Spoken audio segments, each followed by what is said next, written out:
Hello everyone, if you're on. Well, it's always strange looking at the pre-comments here. I didn't know you can do that when setting up these live streams, but anyways, I'm formatting a piece right now for a mirrored piece, but we're going to tweak it a little bit. I was wondering what a mirrored piece would look like in the gold foil, okay? And I'll show you something that I've done in previous videos. I don't think live streams yet in terms of a reverse image, but I want to see what that would look like here.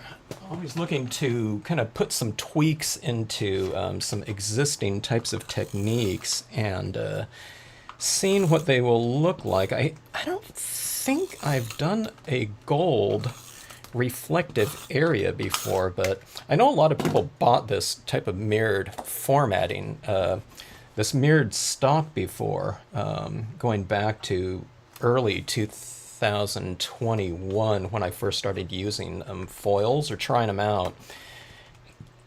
And I think I went to the silver after that. But anyways, thanks for joining in. If you guys are on, Maureen, Debbie, Dawn, Diana, Beverly and Amanda, hello to you. All right, so quarter page, right? And pre-folded card here. And I've applied my very finger-printed, gold foil. There's just no way around that. And, all right, I might try my StazOn pad, okay? You might be watching like the first time, I have ever used StazOn. I have an old pad right here, so maybe I used it at some point in time, but I don't remember doing that, and the pad is completely dry. It's, oh my God, it's like brand new, okay? It was not sealed, but I'm sure this pad is dry, right, if it hasn't been used. I am not against StazOn at all, but I'm just someone that does... I don't feel like going in and cleaning all my stamps afterwards, okay, before I use it the next time. If I use all water-based types of media on my stamps, I just kind of tap it off. If you've noticed in previous videos, I just kind of tap it off like that, and if I'm going to use it with the same color the next time, I'm fine with that. But with StazOn, I mean, it's a solvent ink, and it'll start building up on here. And if it builds up too thick, I'm assuming, because I haven't used this, okay, it'll build up that residue on there, and just other types of inks won't stick to it as much. I don't know, by, I forget, I don't know what you call it. It's like, I don't know, like a magnetic type of property. This shocks me here, that there seems to be ink still in here, okay? I'm going to re-ink it a little bit, though, because I'm going to be applying that onto this mirrored cardstock, and I really want to get a decent impression on there. And that's another reason I haven't really been using that too much, or at all, on my foils, but in theory, it is, a good ink to use on there, but I've wanted to go for the darkest impressions possible on the foil, so I've always thought that maybe the Brilliance ink, because it's a pigment ink, is thicker, and just having that thicker imprint on that foil could potentially give me a much darker impression, okay? So, I don't know, let's just give it a shot here, okay? So let me see here. But one of the things about the StazOn is that you won't have to spray seal it. Again, in theory, I haven't done it before. If any of you have used StazOn on things like glass and plastic, I don't know, let us know here, and let us know how it imprinted, and maybe the value. What value did that black stamp on those types of surfaces? The really non-porous styles of surfaces. Has anyone stamped on metal or anything like that with a StazOn? Does it give you pretty close to 100% black? That's one of those things that matters to me in terms of my black. But I don't know, maybe on the other side of it, if we don't have to, kind of handle it too much post impressions, maybe that's a good thing. We won't have to spray seal this lower portion. Okay, so anyways, what I'm doing here on this first card is, by the way, I'm going to try to do a little bit of a faster styles of applications here than a couple of the previous videos where there was like, they were kind of more marathon related or in format in terms of just how long it, I don't know, it took me to do them. First of all, it was like a, you know, practically a full page scene that I did last time. But anyways, smaller stuff. We want them dynamic. Mirror cards are pretty awesome for that, you know, because you can kind of do one scene and it's reflected down in the lower portion. So you kind of do one or 50% of something and you get this other reflected area giving us, I don't know, it's not two for the price of one, but it almost is in some ways. Okay, let's see here. All right, so important thing, don't use the Brilliance for this portion right here that we're going to be doing reverse impressions of, and I need one more. Where's my, okay, let's see. I'm going to use this in here, and I need another, here we go. I need a kind of a bold, a nice bold stamp for this purpose, and I think I'm going to try, let's try,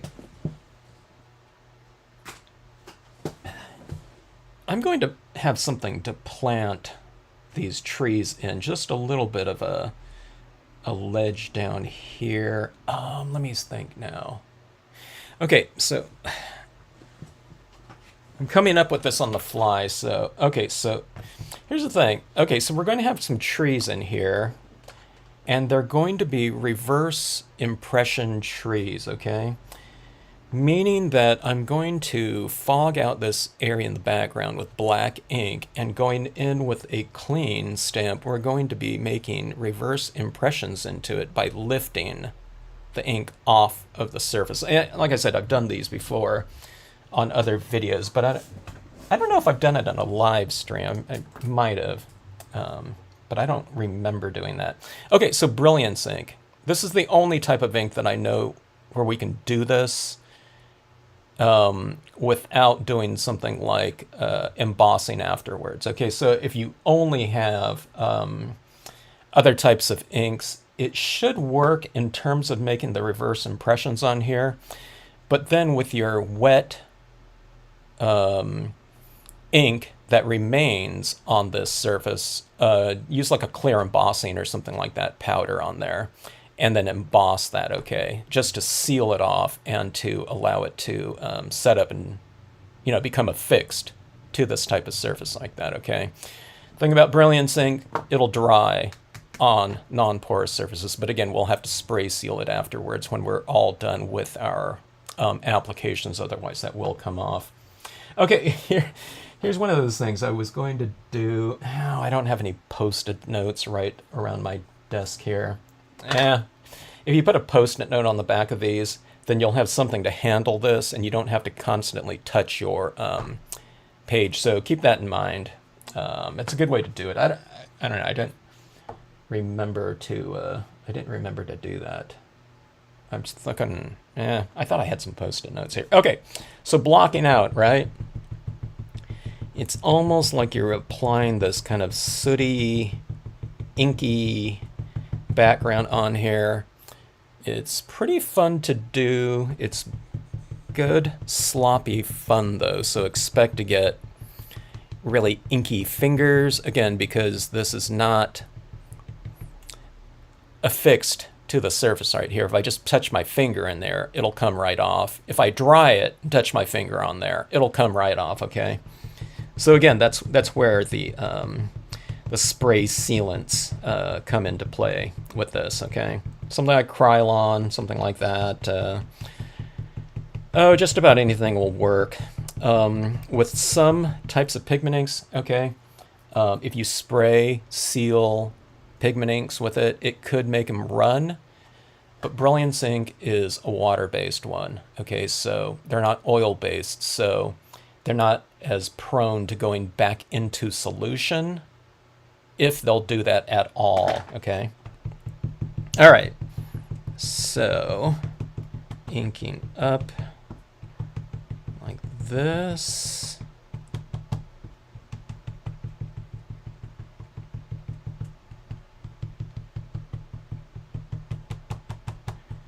Okay. And I have a pretty good field right here. I re-inked my black Brilliance pad pre-video here. All right, so this is what we're looking at right here. All right. It's not super evenly applied, but it's even enough, okay?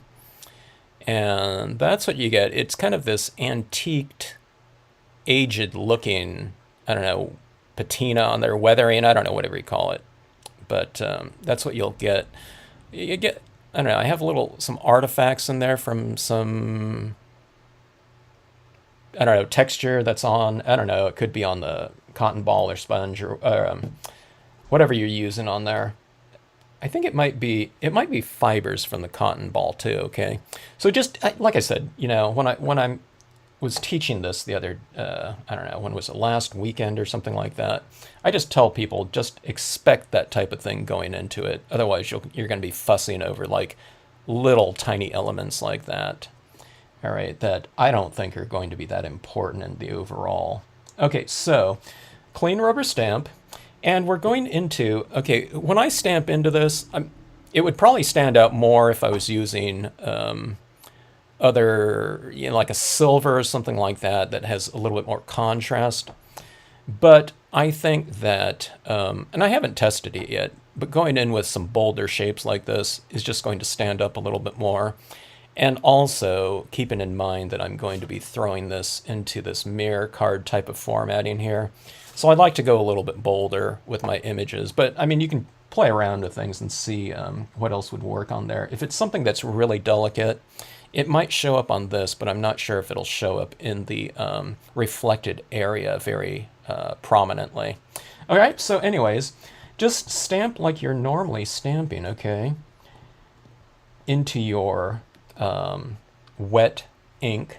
All right, I'm going to try to keep my fingerprints off of this as much as possible. All right, and then you remove it like that, and it's a pretty clean removal of ink. It's not 100% though, so you get a little bit more of this kind of aged looking print, okay? Okay, now we've picked up a bunch of ink on this, so excuse me. It's good to clean off your stamp if you want a really clean lifting of ink. You might be able to control it a little bit if you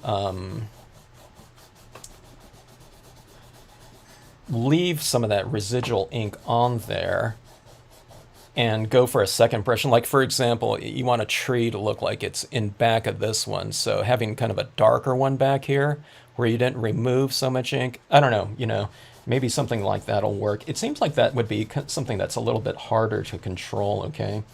So try to remove some of the moisture off here as well. Okay.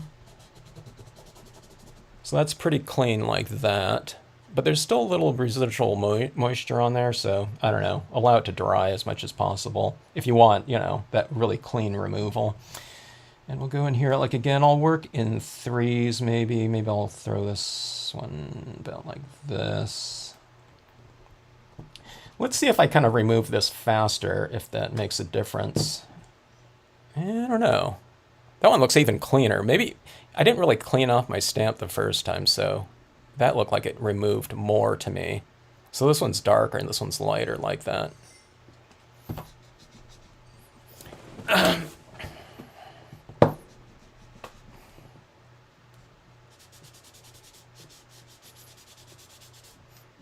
Is this chat window working here? Let me see. Test. Oh, I wasn't seeing, my chat window was locked here. Sorry about that. I haven't been seeing anything for the last whatever. All right, I'm scrolling up. My chat window was locked. So I didn't see anything until like right now. Hello in Wisconsin. Okay, I'm gonna, hello everyone, okay? I see you now. my... Hello, Ingrid. Good to see you. All right, I see everyone now. All right. I don't know why my chat window got my chat thing got locked. Okay, it's scrolling now. Okay, it's 1 a.m. Good night. Thanks for checking it out for a couple minutes there. I thought I'd get on a little bit earlier, especially for the Eastern Standard Times. All right, so that is another impression right there. You know what it's looking like to me? It's looking like when I remove it the first time, it's looking a little bit lighter. And then as it sits, for some reason, I don't know why, it looks like it's getting a little bit darker to me. The pigment inks tend to get a little bit, they tend to get, let me see, lighter when dry. So if there's residual ink right here, but this isn't dry though, so I'm not sure. I don't know. There's different types of characteristics with the different types of inks, especially when they're wet to when they're dry. And then we have it, going on to something like foil, which is kind of adding into the,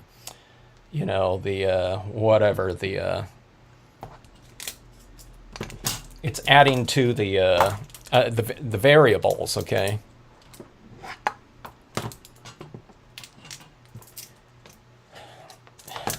Don, that's one of the benefits of the vids, is putting people to sleep. No, we'll try to get on a little bit earlier. It feels weird for me though. It's like, what was it, the longest day of the year? When was it? On Monday, summertime here. And so it's like, I was sitting around just now. It's like, oh my God, 5 o'clock is like, in 15 minutes, I've raced over and started cutting some foils down. It feels weird for me to stamp at this time. Although I have been doing a little bit of stamping at different times for like workshops and things like that, but I don't know, it was like logging on. It felt kind of weird to be even like an hour earlier. Okay, so this is the removal type of look right here. Okay, now I'm going to put in some additional imagery in the form of these leafless pines like this, okay? And I could do a reverse impression like that, okay? And I mean, it looks okay, and you can do that, but I happen to think that using the gold ink gives me a brighter, more three-dimensional impression on it. Okay, and I haven't done a ton of these, but that's what I think. I've tried it in, because it has this kind of that weathered look to it, so if I do another impression into it, sometimes it has that same, basic weathering, and I want some of these trees to look like they're closer to us. Maybe you can do embossing too, I don't know. But we're going to heat set this, and you can see the characteristic of the character of the surface changing from a wet, pigment ink, black pigment ink, to a dry one. And with the black, you can really tell the black brilliance when it dries, because it dries in a much flatter look, okay?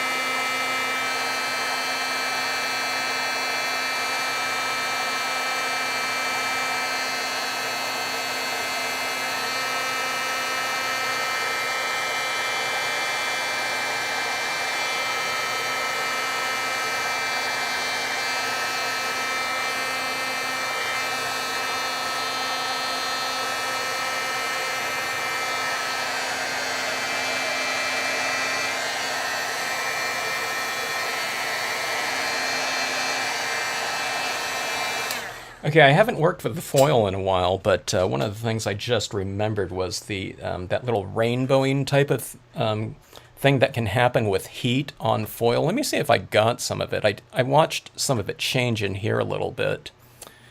But let me see. Especially right around in here, I was getting this kind of... I saw this kind of little... I don't know what you call it. This little area in there changing. And I was wondering if I was getting that... that rainbowing type of effect. It doesn't look too bad. I mean, you can use it to your advantage too. Sometimes you get this little rainbowy type of look in there. I can't even see it. I don't know. I didn't want to stay in an area too. I think I got it right in there. I don't know if you can see these little colors right in there. It's kind of, see, it's like this little circle where that heat was being applied. You can probably use it for kind of see where that ink is coming off my fingers right there. You can use it to your advantage too, but I don't know. I don't have a lot of control over it, but I do remember doing things like that in my crafting class in college. But I'm getting all kinds of removals of ink. I'm just going to bend this like this. I'm going to lose some ink around on the sides like that, but I need to counter bend this. See this right here? Like I said, just think of it as good. Okay, you see that little rainbowing type of thing in there? See, it's all in there. Where I was heating that area up in there. Yeah, there it is right there. Okay. So like I said, you know, you could spray seal it instead. So the thing that kind of makes this kind of temperamental and, you know, you can remove the ink like that, it's the thing that gives us the ability to do this, you know, from at all. So it's kind of a hassle in some ways, but it's also the thing that makes it possible. So yeah, there's that little rainbowing in there. I think it looks pretty good. It looks good in some types of applications, but it looks pretty good, you know, behind all that black ink like that. But yeah. But yeah, Ingrid, I don't know. Yeah, Ingrid was mentioning. Yeah, you can kind of see, you know, some of that change in I don't know, kind of value of those reverse impressions on there. I don't know why. You think they would come out pretty uniform. But, okay, here's the other thing that I forgot to mention, too. Sometimes when you're doing these reverse impressions into it, the more you press into it, too, you can also kind of pick up the edges in here. It gives you this little type of perimeter type of, I don't know. It's not shadowing, but it's that little thing on the edge. So you have this flat area, but then there's that little side like that, and it's because of that real kind of thick glue. But you see that little kind of reddish tinge in there, and here's a little bit of green. So it gives you a little bit of that kind of, I don't know, that iridescent light. I don't know what you call it. Interactive type of surface like that. Okay, I got quite a bit of it in there, actually. I just couldn't see it in certain angles like that. But it's pretty cool, so you can really see it in this one right here. Yeah. Oh, there's that little hair up there. But like I said, you can just go back over it again with some additional ink. Yeah. Okay.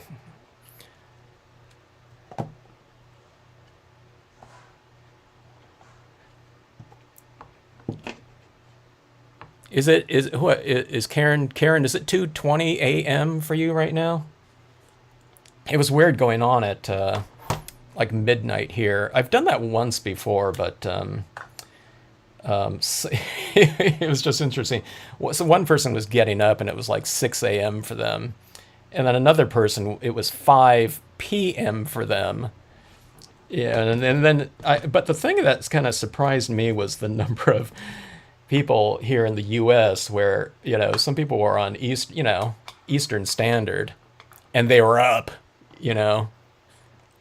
There was Midwest time, 2 hours ahead, so they were up at 2, starting to watch at 2, and then there was 3, and a couple people mentioned they couldn't sleep, so they just decided, you know, let's just watch. Okay, now I re-inked this Brilliance Gold. The consistency of this ink is completely different than any other ink that I've ever used. I find it kind of a hassle. but it's also the ink that allows me to do certain things. And I don't have to emboss it on this type of stock or on glossy cardstock or something like that, okay? So I use it, and it's really reflective and good for certain types of applications that I'm doing. All right, I need to get, I'm going to stamp out some of that little cottony fiber textures in the background right now, because I'm going to stamp this one in gold, and I don't want to have to do something after the fact. Yeah, I got a little bit of on there, so what? Okay, so this is largely dry. Yeah, here. I haven't done this for a while, so I'm testing this out in some ways. Okay, so this is wet up here again. I better dry that off. If this wasn't a live stream, I wouldn't do it. You know, but since it's a live stream, you know.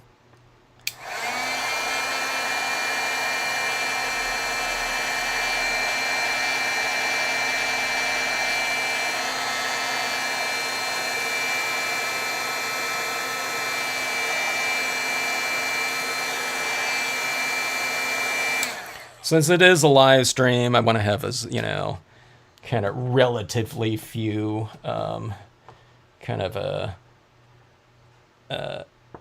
media incompatibilities removed as possible. All right, here we go.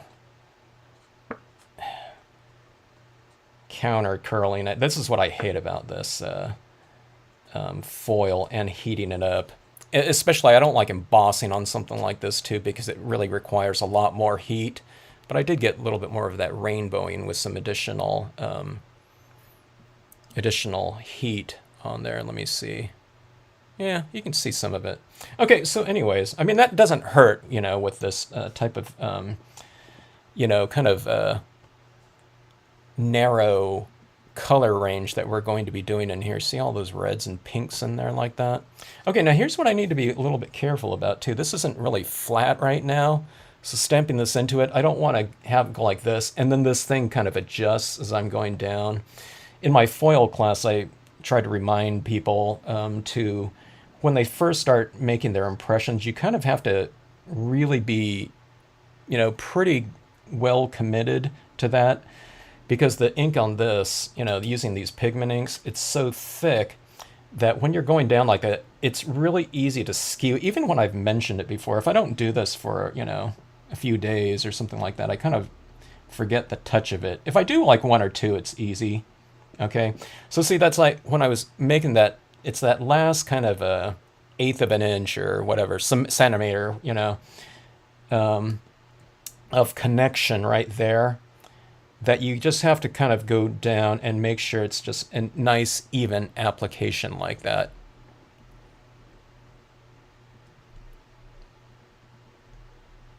What happened, Froggy? Did something, what happened there? Sorry, I just logged on, or I just looked up here.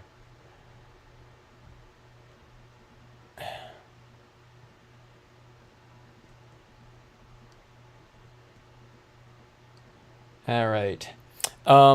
With pigment inks too, hold down a little bit longer to allow that ink to transfer to your surface here, okay? And it kind of sets up a little bit. It doesn't set up too much. It's still going to be really wet. But if I remove this too fast, I've mentioned this in other videos. I mentioned that it can act like a vacuum in a way. So you just kind of lay it down, and then you pick it up, and it's like a lot of the ink comes off. Look at this. See, you get a lot of ink on the other sides of your fingers when doing these types of scenes like this. And these types of applications. But look how, see how much brighter that is like that? It's a little, you know, in this case, it's a lot more 3D. Ah. Okay, let me change that. That is such a prominent impression there. Wow. I did re-ink my pad, though, right before this, and I thought I might have used too much, but I don't know. That actually stands out quite a bit. That'll work really well for the reflection. Okay, let me go with a smaller tree, and we'll leave that as our kind of our dominant focal point here.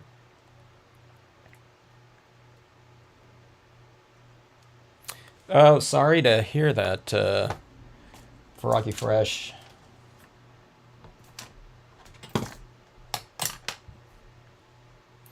Okay, here, let's go again here. Now, one of the things about foils, too, they're like the most forgiving surface that you can ever stamp on, because you can just kind of remove it. Like I said, this is like a dry black pigment ink, right? And I can just touch into that and see how that removes like that. I mean, in theory, I can just wipe this whole thing off and start again, but, you know, we don't want to do that, of course. So I will try to be as careful as possible with this, okay? Now, like I said, spray sealing this. When this is all done, then you spray seal it and you're good, okay? All right, let's flank this with these extra trees. Like so, all right. And let's go for one more. This looks really bad on the outside with all my fingerprints. Some people get a little bit kind of freaked out with their fingerprints, and or something like this. You can't be that way with doing like this type of process right here, because you're gonna have fingerprints all over the place. You're gonna have fingerprints. You're gonna have reverse fingerprints.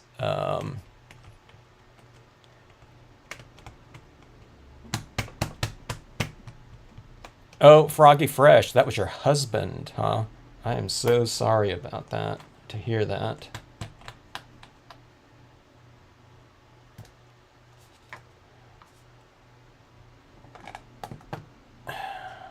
Okay. That is gold. Now I like putting some kind of like word stamp on here. You can do that in reverse too. It just depends how prominent you want it to be, or subdued, okay?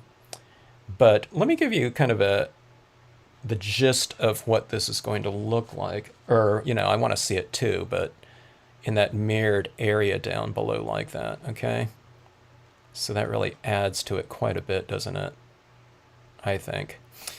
I don't know if I'm going to add that area down below. It could just be a flooded forest type of thing. I was going to put kind of a base down here.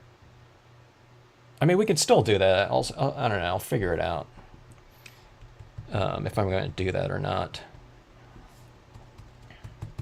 Okay, so let's get rid of some of these smudgy fingerprints in here a little bit more again. About like so. One of the things I am thinking about is formatting this on this card, but I really might have to spray seal this before I do that. I usually do it in the streams, and I'll just tack it on there for right now, but this is really going to be... the inks are just so wet right now. I think I want to do that. I don't know, I'll show it in in a future stream or something like that, but I'll show you what it looks like, though. We'll format it up, and I just won't tape it down quite yet. Okay. Oh, your husband's best friend, okay. Still sorry to hear that, though.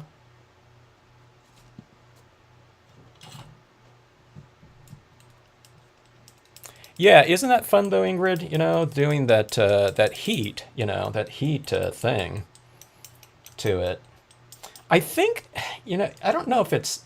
I haven't heat set this and played around with that heat type of foil phenomenon like that too much, but I thought that if you apply heat and you start seeing it turn like that. If I kept the heat on it, I think it eradicated it. It like goes through this like, I don't know, this process where if you heat it up too much, I think that it didn't you lost some of those colors. Or if you held it down too, I thought the colors might have changed too. You'll go through like this, I don't know, certain like a wave or something like that. It's like a color changing arc or something like that in there. And it was like greens and reds were the things that I remembered the most of that. I don't know. Yeah, you see it really right in here too. I guess I didn't apply it too much over here, but yeah, you can see a little bit in there. It almost makes this kind of like a, I don't know, it turns it from gold into like a gold. I wouldn't say holographic, but almost though, wouldn't you think? Or gold iridescent or something like that. Hello, PJB. Good to see you. Candy, you can't use StazOn on here for this process, okay? Because if you use StazOn here, you can't do the reverse impressions on there. If that's important to you, though, you know, maybe you use I don't know. Has anyone used like a StazOn? Is there a StazOn metallic, like a gold? Like maybe you can do this on like a black glossy and just stamp, you know, these in like a, if there's a StazOn gold, or if you emboss, how would you, I'm throwing this out there for all of you. If you use a black glossy, can you stamp on to the black glossy with like a white pigment ink and then use gold embossing powder and have it, you know, come out similar to something like this? Oh, the embossing powder with too much. Okay, I didn't know that. Huh. That changes the embossing, huh? Okay, so anyways, I'm going to add in some extra texture in here now, too. See, when I get all that kind of texturing out there, it doesn't, I don't think it looks that great as is, but if you just kind of incorporate some additional textures into these types of looks, I think that looks pretty good like that. So I am just going to add in this not white pigment, the Dr. Martin's white in here as an additional layer. Okay, so it kind of pushes the existing textures back into the distance like that. And it just becomes, I don't know, you can call these little white dots in many ways when you do something like that. I mean, it could represent stars in the background. If you do it over the front of it, then it tends to be stars and snowfall or just snowfall. But if it represents snowfall, you can call that white texturing on there kind of foreground, because it is supposed to be something that's the closest thing to you. I don't know, you know, if that tree is closer to you or not, but you can go for something like that. And I don't know if it'll show up here in the mirrored area or not. I guess it does a little bit though. Boy, those colors really help this, don't they? You know, when it's like that now. Look at that area down there. It's really picking it up. Okay, now if you just logged on, one of the things that I mentioned in this at the beginning of this video is I'm mirroring gold down here. I've been always putting silver down here before. In fact, let's take a look and see what it would look like in silver too, okay? Okay, so we have our silver piece like this. Let me just throw it down here and see what that's going to look like. Okay. Looks like that. I don't know, is there any difference at all? Let me see, that's silver, okay. Like that. It does look a little bit different though, doesn't it? And let's go with the gold. I don't know, that gold looks pretty good though, doesn't it? It warms it up for, you know, for sure. Huh. But look at this, see? That lighting on there. I love that lighting like that up there. Oh, that is, look at how rainbowed that is in the background there. Okay, so this is what, if I was mentioning you can just do a reverse impression with that, but I think those colors really add to that background, where if I did those gold, the foreground trees in the reverse, it would all have that same texture, so I think that worked out pretty good. Okay, there it is right there. I don't know why I'm seeing it more now. I don't know if the inks are setting up more, but I see that full kind of spectrum in there, that little rainbowy type of look. But I don't know, what do you guys think? I think I like that gold better for the gold like this.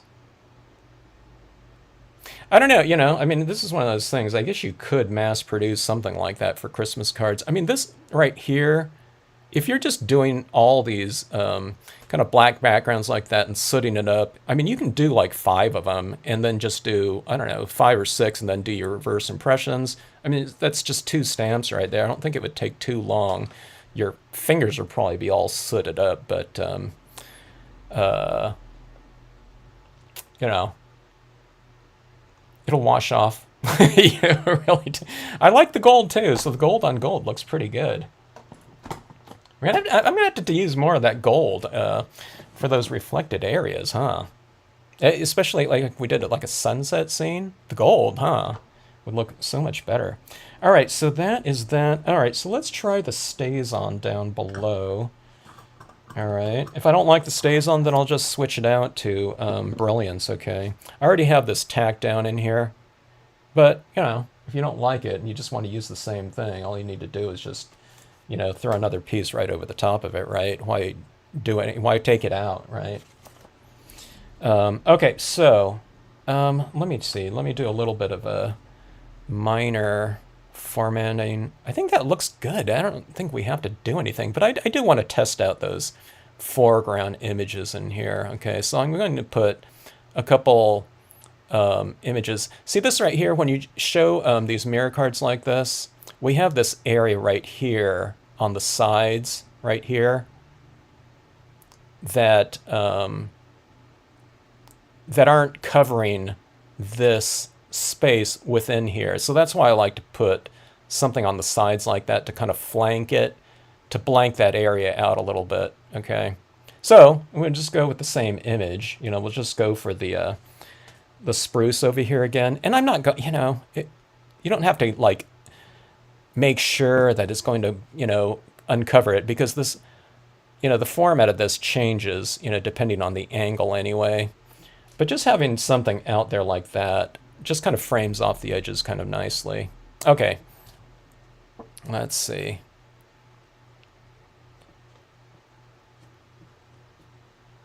Now, what was that, Debbie? You get ink on your arms all the time. Huh. I think as far as I've gone up, I think I've got it. It started going up my fingers. Look, I have like fingernail polish on, you know. It's like a, I don't know, with these inks, especially the gold one. The gold one, it gets on my paper like that, and then I'll touch it like that, like long afterwards, and it's still like really wet.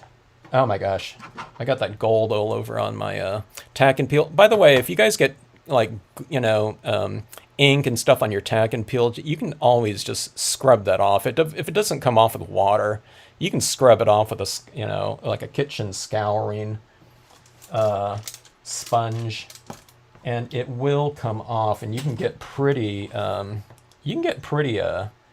rough with it and really scour it off. I was a little bit worried that it wasn't going to be tacky anymore, but it was. Okay, so StazOn black. I've re-inked this. I haven't stamped with my StazOn pad. I don't remember using it at all, okay? Because I haven't changed my stance on like cleaning stamps, okay? I've never really wanted to, you know, spend like any time at all cleaning stamps, so, you know, I don't remember ever using it. Okay. That little sigh was for, I think I stamped down on, I might have moved it like a millimeter or something, like that little skew. And again, you have to watch out for that on your foils. So again, my theory with this StazOn is I shouldn't have to heat set it. It should dry on here just fine. I don't know, does it? Oh, you lay your arm in the ink pad. Yeah, Karen, foils are really fun. Okay. Now, I don't even know how long I should keep this on here, okay? This is my first stamping of StazOn on anything, much less the foil, so... yeah. I don't think I was that careful here.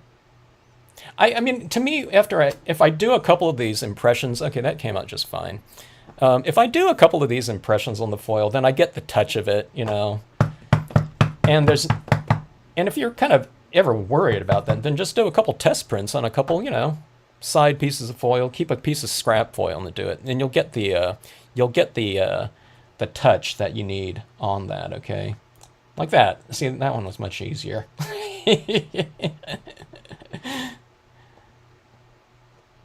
Okay. What's bad is like when you tell people, hey, okay, watch out for this, and then I do it anyway. Okay. Hey, it's scenic stamping. If it doesn't come out, put something over it. For me, I put a lot of white pigment ink over everything. The Dr. Martens, I just moved it again too. I don't know if you saw that, but I touched down, it went like that. As long as it doesn't skew like an 1/8 of an inch or a 1/4 inch, okay? All right, so we have that. I think I missed a little area right there. So I'm going to fill that in like that. I don't know if it's matters, how long you keep that on there or not, face down. I kept that first impression down a really long time, and this one was really fast. That one's kind of in the middle. So let's see here. Is my state... quite a lot of it came off. I'm still going to have to clean this up afterwards. Okay, I'm going to keep that aside here. All right, let's see what this looks like here. This is what I really love doing when doing these mirror cards like this, testing it, I love looking at it in the reflected area like that, but especially when you get that foreground laid down like that, okay? So there you have it, like so. All right. I don't know if it's getting more rainbowed looking, those background spruce trees, but here, let me see like that. There we go. Gold on gold. I think that looks pretty cool. It might even look better than some of the silver ones that I've done, the real mirrored looking pieces. All right, let's see like this. Let me change the angle for you guys so you can see. Okay, so you see where those flanked, spruce trees like that are filling up right here? It's filling up that edge right in there.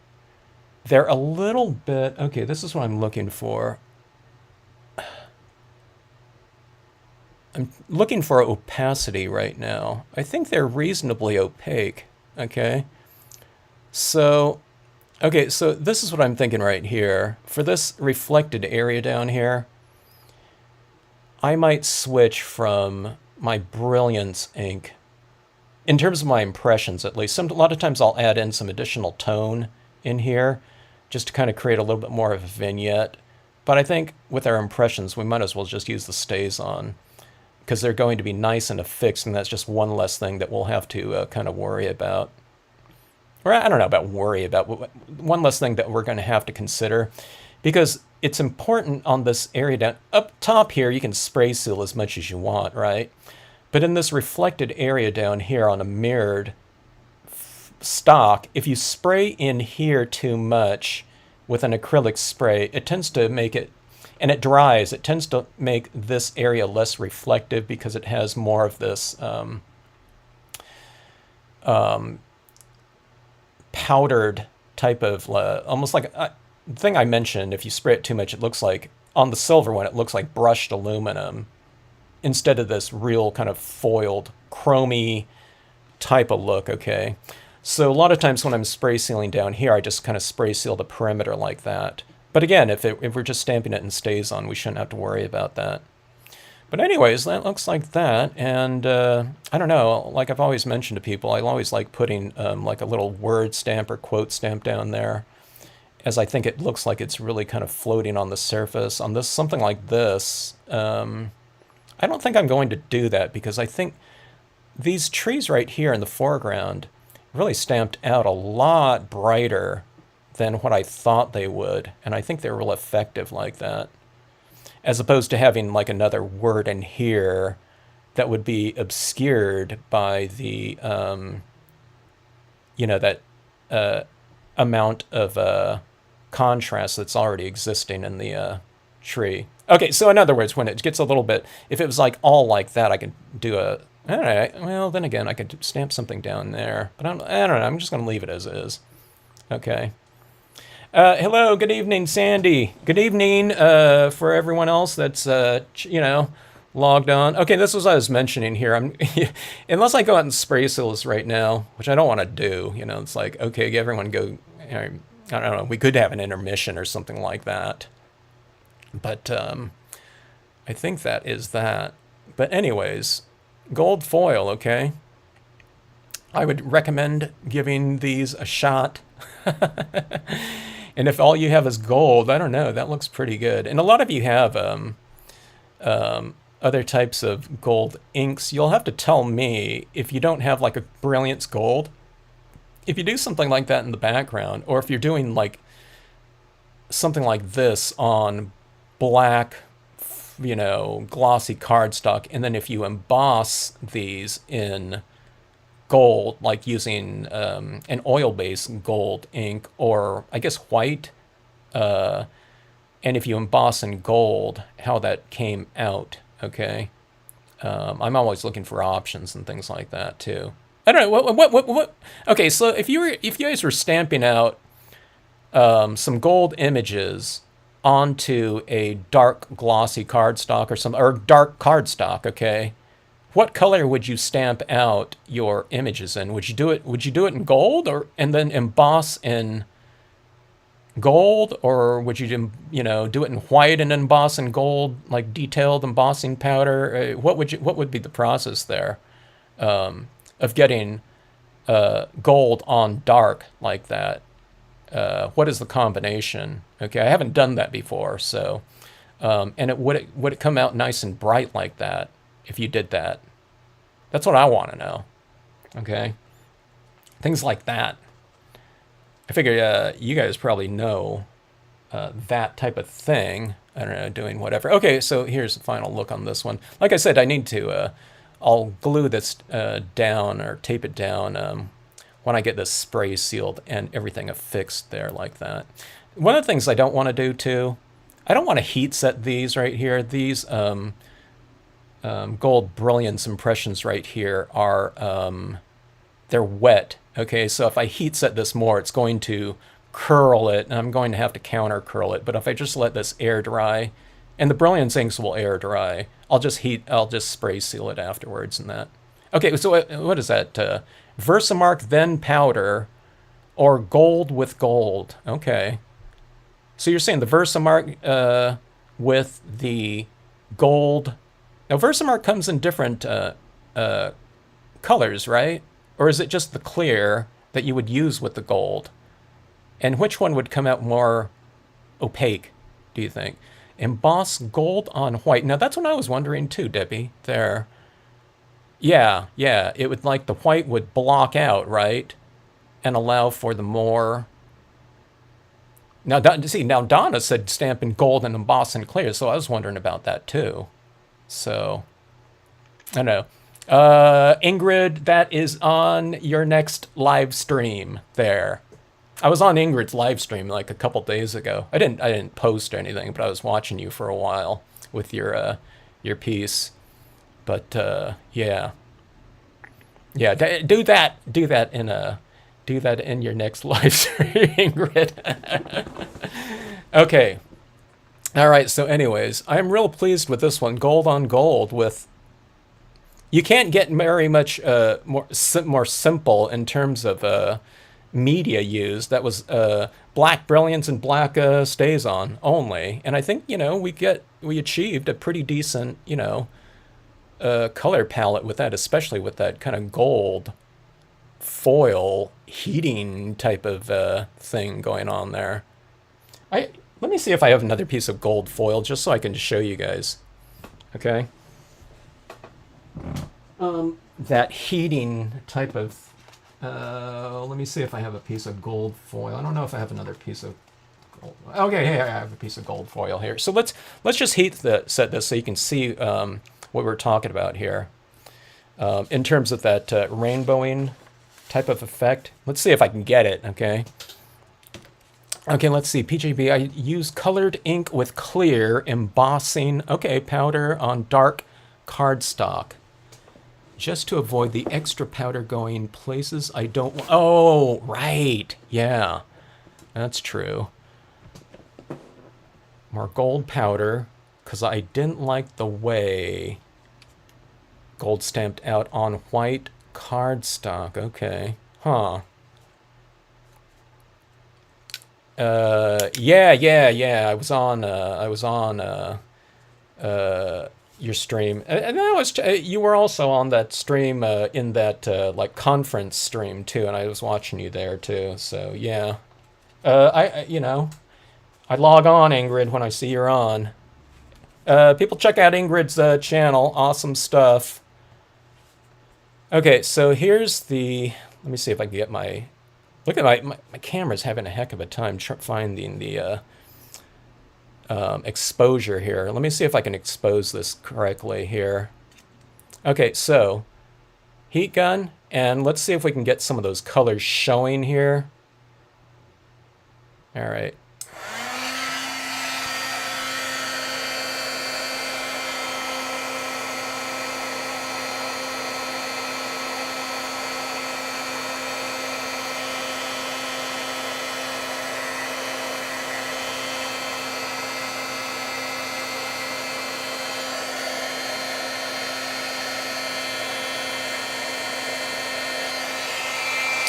Okay, that's that. It kind of fogs it over a little bit, but you can see that rainbowing type of effect down here. Now, just for testing's sake, so that's what's going on in those trees in the other one. I'm surprised at how kind of fogged out that got, but let's apply a little bit more heat here. But just for the sake of this test, let's overheat and see what happens to it, okay?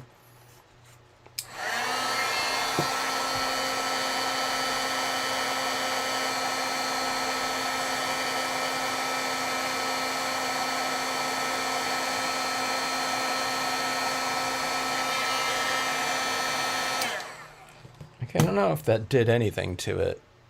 Let's see if there's more colors.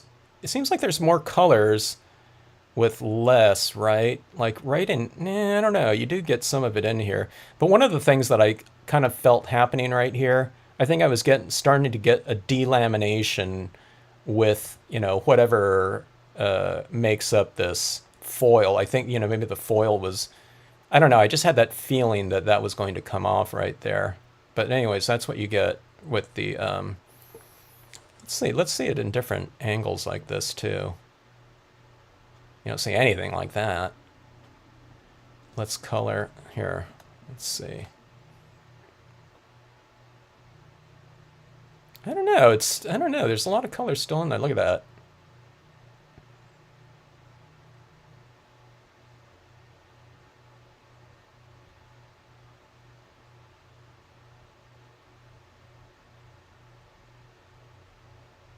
Ingrid, your next video is hypnotic techniques, stamping hypnosis. Stamping hypnosis, that's your next live stream. Okay. Yeah. I don't know, it looks pretty cool. I think you guys can do something kind of interesting. You might be able to do stuff with heat, you know, and do like little patterns or something like that. Have a, like, I don't know, like have a caterpillar or something like that. So, I know you can get it at different angles and stuff. Now, I have studio lighting in here, so I have a lot of super bright lights. So, you know, I'm not looking at this probably in the lighting that, you know, someone would be observing like a card in. Okay, I have a lot of, you know, brighter lights. So you might get something more like that. I don't know. It's kind of interesting, though, isn't it? Okay. Yeah. It almost is holographic, isn't it? It's kind of like, I don't know, I see it as like a bonus, you know, with doing something like, it hasn't been a desired effect on some of my pieces before. Like, you know, as I'm heating it up, I thought, oh my God, I'm getting that, I'm overheating. But then I kind of looked at it and it was like, oh, okay, so on these gold pieces, I'm not adding a ton of, you know, colors onto it, because you can't add, you know, like Marvy tone, you know, like dye-based things on the foil. It's just not going to adhere. But I thought, okay, you know, it's a way to get color into these pieces. Now, whether, you know, it's not a very controlled application of it, but, you know, you just have to kind of go with it. You know, it's like whatever you got, you know. So I thought it looked like a little rainbow in some cases, up in the sky, you know, as I used things like white pigment ink for clouds or something like that. If you get that little, you know, kind of iridescent holographic look up there, it looks like those little kind of lighting phenomenons in, you know, in that moisture up there or whatnot. So anyway, yeah. So yeah, that's Ingrid's next live stream. Hypnotic, stamping hypnosis. Okay, you know what? What if that one was? What if that's? Okay, now that one worked down there for the base though, because I took out all the reflected area down there. It would kind of be interesting though if you can add in a little bit of that though. Or like if you've looked at on the street sometimes, right? When you like after a rain or something like that. Okay, now let me see. Okay, I don't have another pre-cut foil, but let's do something like this. Okay, let me do what that. I want to see what that gold looks like again, but with colored. A colored application up top. I looked at this scene, a photograph of Northern Lights, and it was this color scheme that I haven't seen before in, you know, an Aurora Borealis Northern Light type of situation. It was like super deep crimson red, reds up in the sky, and then it had this little thin layer of yellow on the horizon, and I thought I would try, you know, something like that. And I put the question out there on the Facebook, Stampscapes Facebook group. I just said, hey, you know, would you use a red foil as your foundation, because it already has that super red tint to it? And then you would do something, I don't know, to get, down below on the horizon. You might have to do a white block out and add yellow into it or something like that with your white Brilliance ink. Or would you just use it, use white ink, and then just apply a ton of red tones in there to try to achieve that red? You know, that's one of the things that that's always been my goal for certain types of colors, is just trying to achieve some of those super bright, deep, rich tones that you might see in a location, you know, in person, or, you know, a lot of times more likely that we've seen in photographs, okay? And to try to achieve that with, I don't know, some semblance of it, you know, with the media that we have at hand, has always been the challenge, you know, because you don't want to do something. I always say, you know, if what we were able to achieve in with our media here, if it's going to be like some kind of inferior, anemic, by comparison result, then why do that, you know? So that's what one of my teachers always said. He always said, hey, not to me, but just to the class in general. He said, don't try to do something that, you know, or why try to do something that a camera is so much more effective at. And his whole point was try to stay away from kind of a mechanical process and keep things that you're doing really present by hand, you know. So things like, you know, toothbrush splatter painting, yeah, you would be against, but hey, I like that look, you know. Because I think I did do something with a splatter painted look, but he was saying, hey, you should really do it by hand and add, you know, these little things in there, because it, you know, you're infusing more of your character into each mark, okay? Okay, so when it comes to, something like, this type of application with dye-based inks, it's like, okay, how far can we take it like that? Okay. All right, so this is going to look like this. And we're going to try to go for, I'm going to put some kind of horizon down there. I think I'm going to use the Lakeside Cove. It's one of my go-to things for kind of test pieces. But I thought, let's put that reddish tinge. I just thought about, after seeing that first piece like that, let's put this reddish tinge up here in this kind of warmer, base. I don't know, maybe the base is going to look better. I don't know, because it goes with that super reflective warmth down there inherent in it.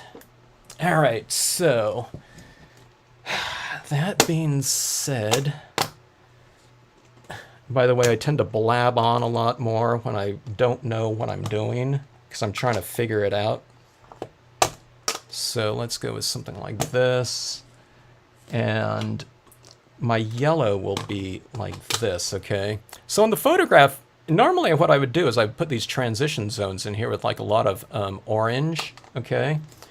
But in that photograph that I saw that was really super dramatic and shared it with the group, there wasn't a lot of, there wasn't a big transition. It was like yellow, then it jumped into the red like really fast, okay? So this is one of the things that you can do, okay? So this is what I teach people in my first, I've always taught this type of thing in my first class. Okay, it's just putting together color schemes. Okay, a lot of people they don't know what colors in this type of process to apply. Okay, I'm going to be applying like layer over layer over layer of a certain, within a certain color scheme, okay? And you can mix and match pads, okay? I'm just doing this. The Marvies are really easy to see like this. I might throw in something else too, like a distress ink or something like that in here, but just you kind of lay these out going from light to dark, okay? And if they blend to your eye like this, they will blend on the paper just fine, okay? If you can't tell what color goes in front of which one, then it doesn't matter. You can use them, you can flip-flop these around, but I can tell like from something like this, if I go like this to this, I mean, that's a huge value jump. So, if you have these kind of intermediate colors in here like that, where you can transition it, it always makes that those transitions a little bit more graceful and easier to do, okay? You pretend you're Carol Duvall. Of course I remember Carol Duvall, yeah. I saw her at the CHA show the last time I saw her in Anaheim, I think it was. She was going around on one of those, she probably has to make her way around, on those shows quite a bit. So she was on one of those little scooter things. It was like, oh, there goes Carol Duvall. Okay. You can relate, huh, Ingrid? It's like I'm sitting there listening to myself, and I'm thinking, oh, I'm doing that thing. And then I can really tell afterwards, too. What you're getting here, folks, is it's like I'm trying to kind of figure things out in my brain when doing some of these different types of techniques. And a lot of it, like I've said, in this channel, a lot of it is not kind of so much instructional as it is kind of experimental. Okay, so this is what I'm working right here. Normally I would have all those yellows going much farther up the in this zone right here, but I would put it under everything, okay, if I wanted to get into those oranges, but I really want to keep this area up here quite red-ish, okay. Yeah, Carol Duvall was great. Was it HGTV or was it something else?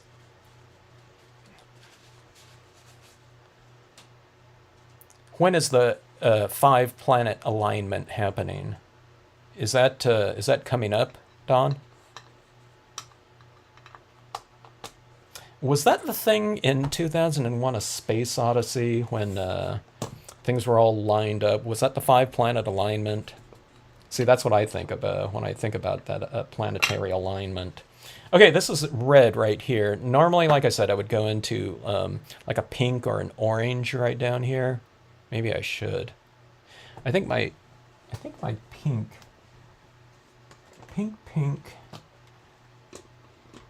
Let me try this one right here.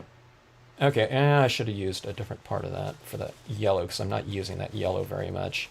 All right, I'm finding my new applicator and I got it right here. Okay, so all paper towels, this comes up so all the time. Well, not all the time, but recently. But paper towels have that pattern on it, okay? So what you do is you just ink up like this, okay? And see, it has this pattern on it, right? But then it has a pattern, but now it doesn't have a pattern. That's all you have to do to it, okay? Someone's saying, hey, I couldn't use it because that. And, you know, I totally get that, but you can get rid of the pattern just by squashing it down a little bit, okay? All right, so let's add some of this down here like this, all right? I'm going to change my direction too because that Aurora Borealis is going this way, all right? So I just want to get this foundation going like this first, okay? All right, so there we have that. So I created a little bit of that orange in the middle like this. This is one of those things too. This comes to mind for me when showing this process right here. When I'm suggesting people, if they want to get into some Marvy inks, I always tell them, you know, a lot of people already have other inks, okay? And Marvy's like the last, you know, that's that color, that, you know, that brand that they don't have. If they want to invest in some of these, they don't have to just completely change up and get like 40 different Marvy inks, okay? But if you get about 12 or so, I would say, or even 8, okay? You can supplement all of your existing inks with those other colors. So you get like your kind of your primary ones, you know, yellow, a pink, and a blue. Then you use the yellow and blue, you get the green, you use these together, you get the orange. You know, certain colors like that. You can add it into your mix, okay?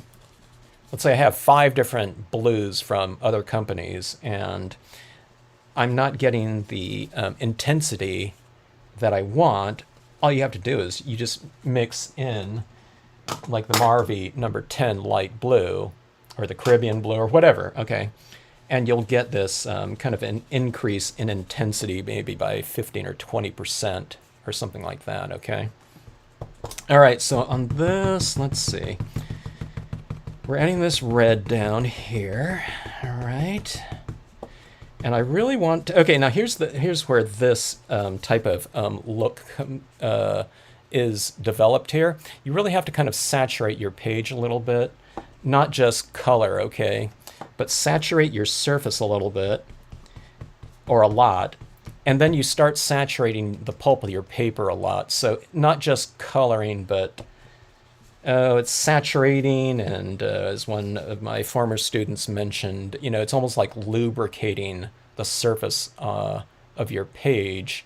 And by lubrication, it means just not getting a super saturation, but kind of saturation so that it's moist to the touch, okay? I mean, it's not coming off of my fingers or anything like that, okay?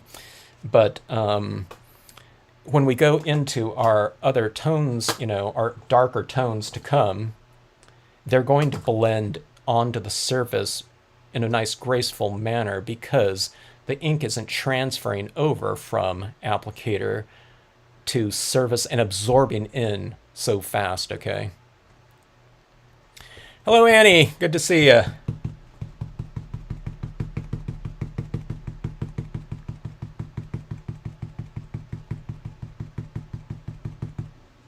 Wait, okay, no, wait. It's the planets in their order too. When is that? You probably said it before, but is that tonight or something? I'll have to check that out. Okay, so I'm going to start moving it into that kind of that curtainy type of formation here. So I'm going to go from kind of a horizontal to vertical look right here. I'm going to try to keep, I need to keep that, I need to make sure that I don't just completely eradicate my yellow down there, okay?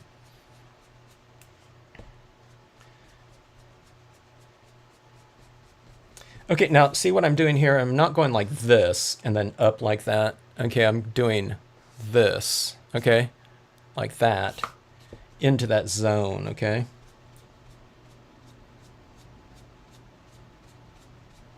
And one of the things that I'm not doing this, okay? I'm just kind of staying in one area like this.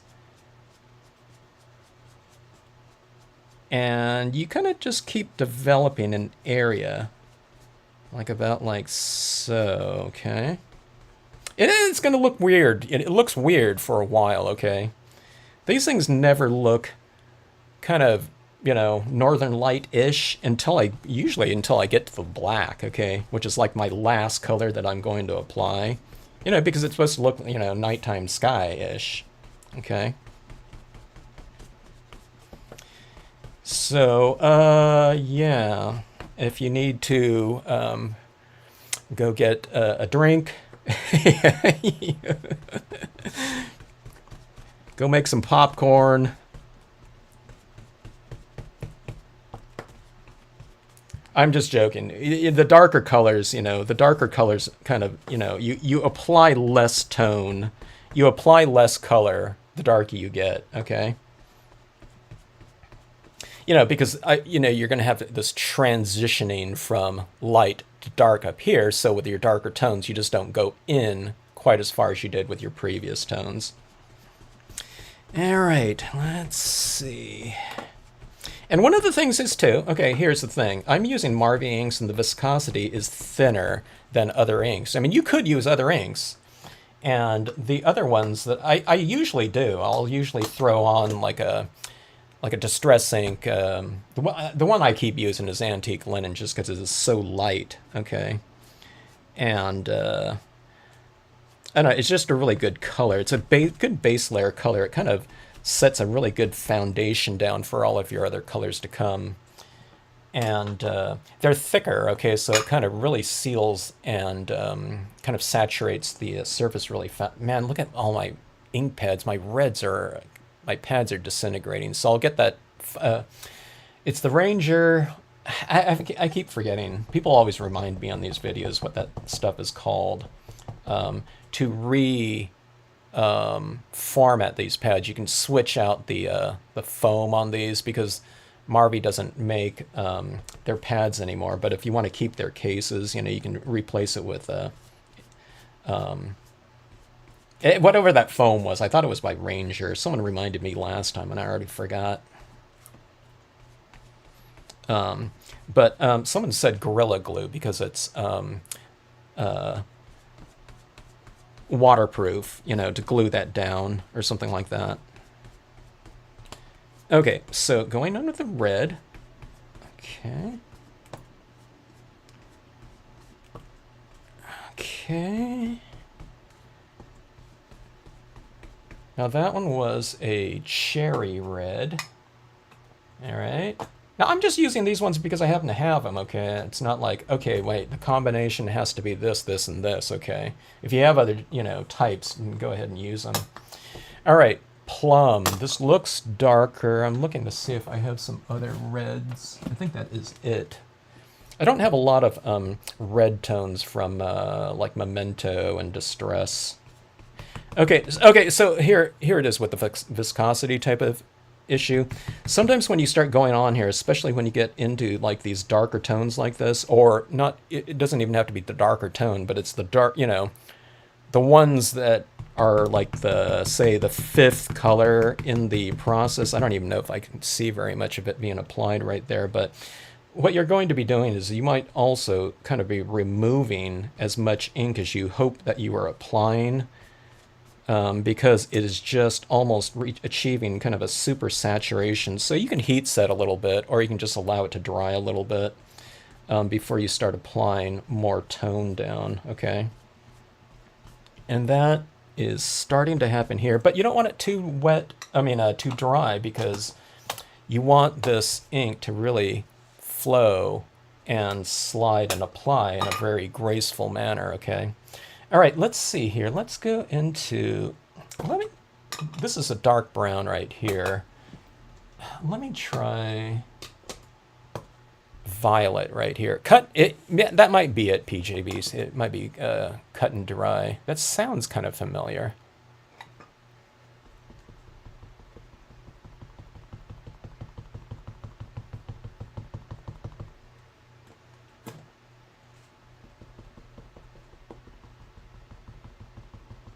Oh, are you watching with dinner time there, PJB?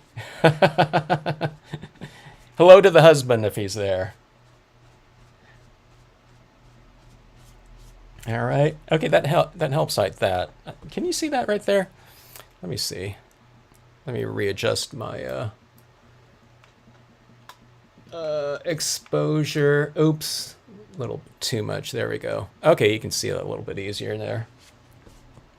Okay, but see, sometimes you have to tap like this in order to get it to apply. But see how easy this is to kind of blend in like this?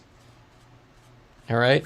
So it's almost like you're kind of wiping a lot of it off in many ways. But that's so you can get that kind of nice transition like that. But then you just kind of build it up again like this, okay? So you're kind of building up like that, and then you're just kind of wiping right into it like that. So it's like you're, I don't know, what are we doing here? It's like we're smearing something, right? It's like a controlled smear in or something like that. I haven't tried the Catherine Pooler inks, no. Who makes those, though? I know it's Catherine Pooler brand, but do you know who makes those, Ingrid? Is it Stewart? Oh, chicken is in the oven, okay.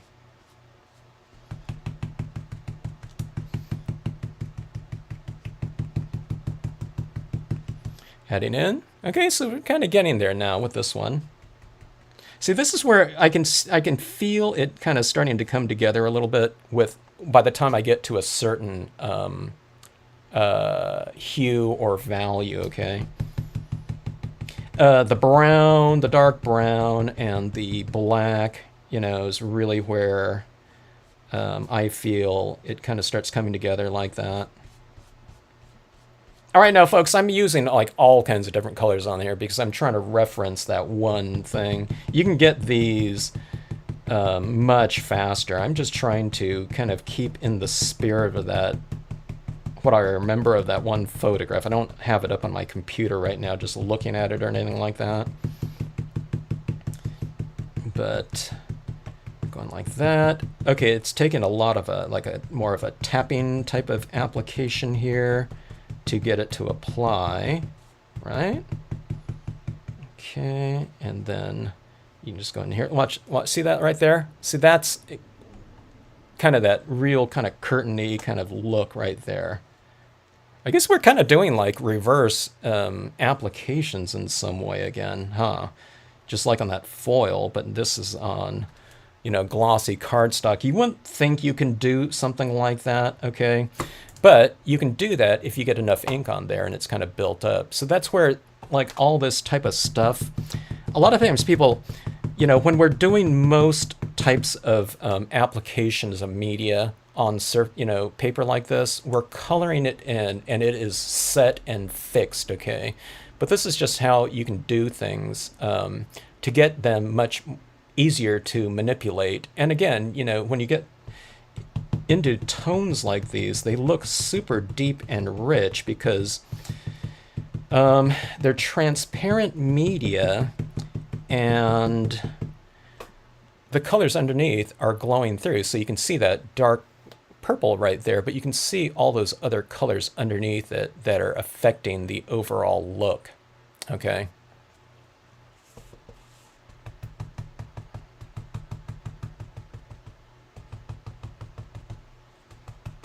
Okay, those aren't Stewart. Okay, yeah, I'm just kind of curious as to the viscosity of the Pooler inks and the brightness of them. And I was aware of a lot of the stuff coming out of Stewart, by way of that goes. But I don't know. I'll have to check them out sometime. Are they super bright then? Oh, they're super. Oh, okay. They're like Ranger then. Okay. The Rangers I find, I love Ranger, okay? I've always used the Seashells, Sea Brights going way back, and then the Adirondacks and Distress, of course. But, and I like all those for certain intensities, but I haven't found too many of those to be on the super intense end of the spectrum. I like them for their kind of their, I don't know, the mid intensities and whatnot. And it's just because a lot of it's from the viscosity of the inks. They're just, it takes a lot of the binders in them to be thick enough, and I think that binder in them kind of makes them a little bit more, when they dry especially, a little bit more kind of a frosted look. But again, I'm not familiar with the Catherine Pooler one, so I don't know. Okay, so here comes the brown. Okay, this is a really dark brown, and that's where I'm starting to get that real curtainy type of look here. I'm not getting that super, I don't know, that is kind of crimson-y, huh? I'm not real happy with this area down here with that yellow, though. See, the one thing that's different between, a photograph and just trying to achieve something on a white piece of paper is that, photographers capturing light, okay? And with us, the thing that we're doing is we're depicting light through the use of contrast, okay?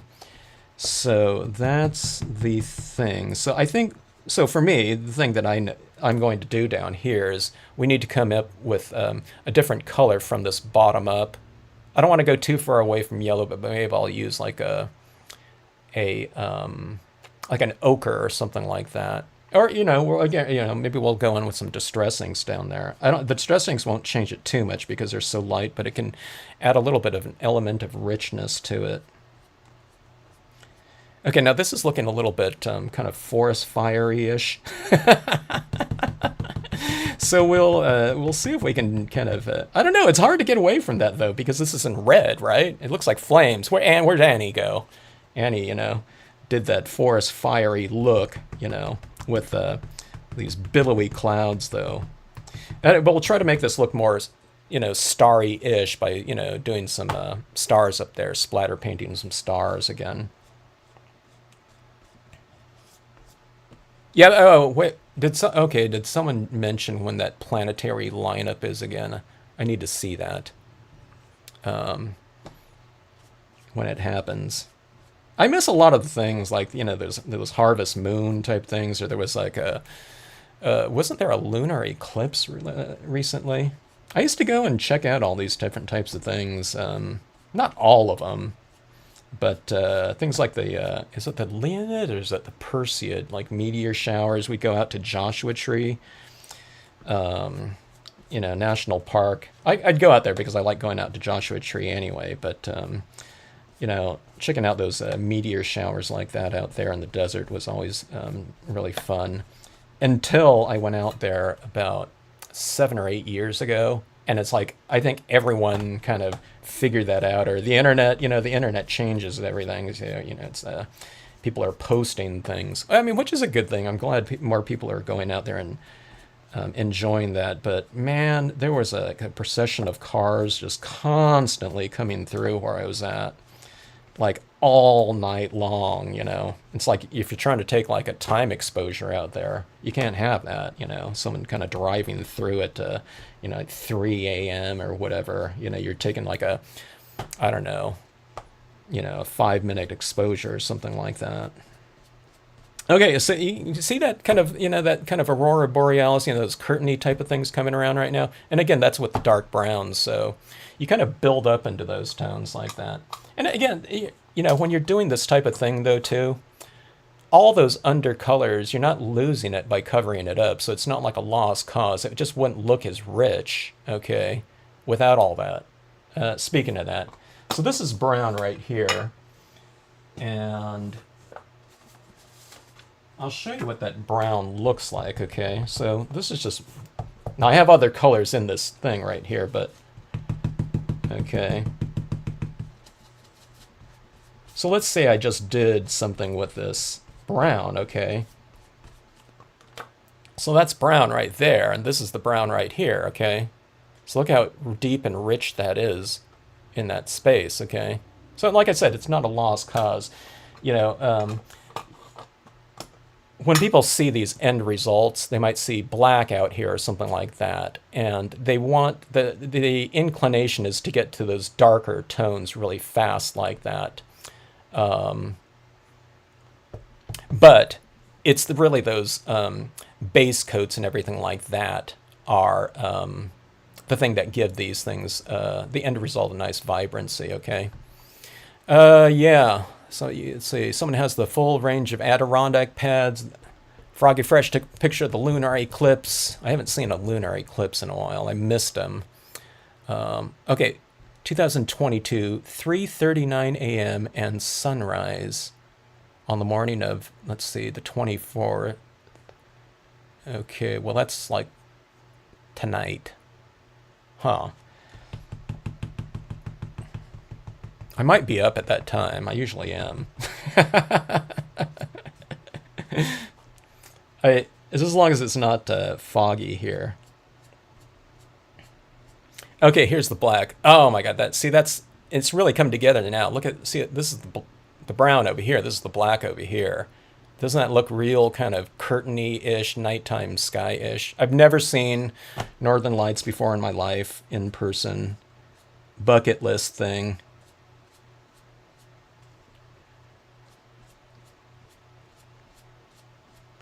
But here it comes around. See, it's really coming around now. It's like instant, instant kind of curtainy looking when you get to that black there. And see, this black is really applying nice and smoothly for me because of all that saturation of all those other tones. But look at that up there. I really like that area. Like that. And if you want this, something to come down a little bit farther, then you just kind of keep dragging an area like that, okay? And you're just doing that kind of brush type of motion like that, so you get this transitioning application like that, okay? As opposed, watch out for this right here, and going like this, where it's really kind of a harsh, abrupt ending to that stroke, I guess you can say.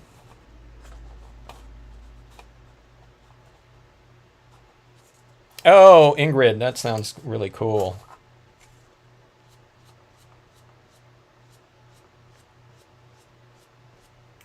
Don't get a mosquito bit.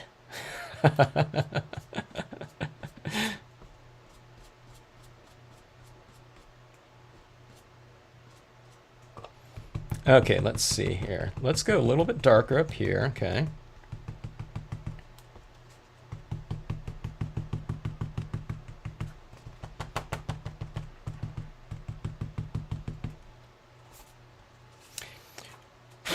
If you're doing this in a class or something like that, or if I was doing it in a class, I didn't used to do like a Northern Lights in my like live classes a lot of times, but we'd be doing a lot of color applications in the classes, and there was always like a 9 to 12 class, and then a 1 to 4, and like a 5 to 8 or something like that, and it was always that 1 to 4 p.m. class where I had to watch what people were doing, because people would be coming back from their lunch break, okay, and eating like a lot of people eat fast food because, you know, they're going to a store and they're, you know, you just gotta eat something fast and get back into class. And there would be all these fingerprints like within this space, like where they were, it was a ink resist type of thing going on. And it's because of that oils on the fingers. And it was always like fries or something like that. So I'd see like a bunch of these white fingerprints amongst all this color with the dye-based inks. You know, they were water-based. So, yeah. I do sleep, Donna. Sometimes not so much, but I don't know. You know, we get those kind of inclinations of what we want to do, and you just got to do it.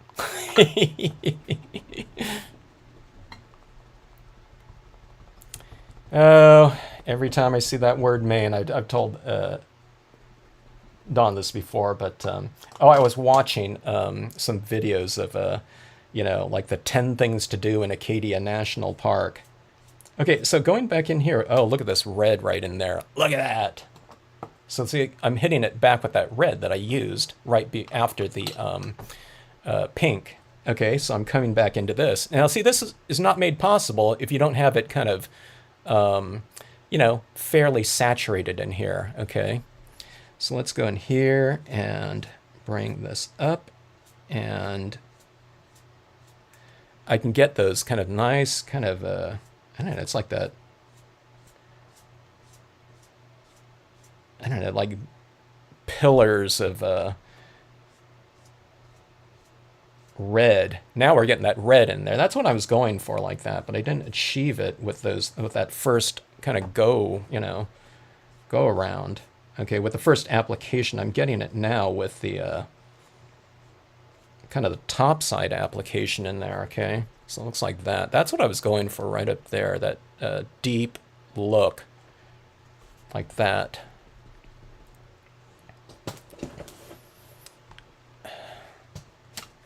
Hello, Beth. Good to see you.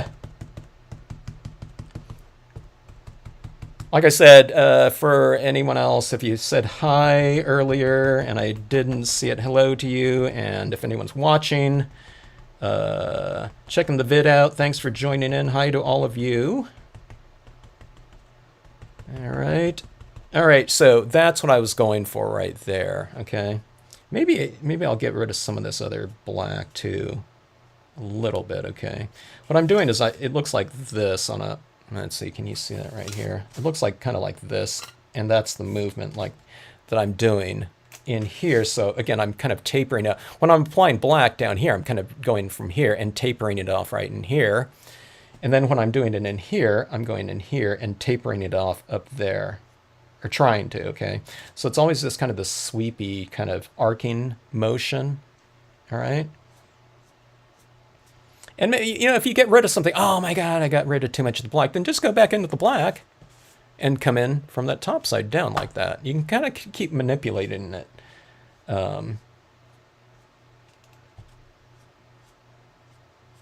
Sometimes it's going to get a little bit darker, you know, than what you might have anticipated because you've had to rework it a lot, but yeah, kind of, it still looks a little bit forest fiery-ish, I think, until I get some of those other tones. But again, down here, that pink just, I mean, that yellow just looks too anemic.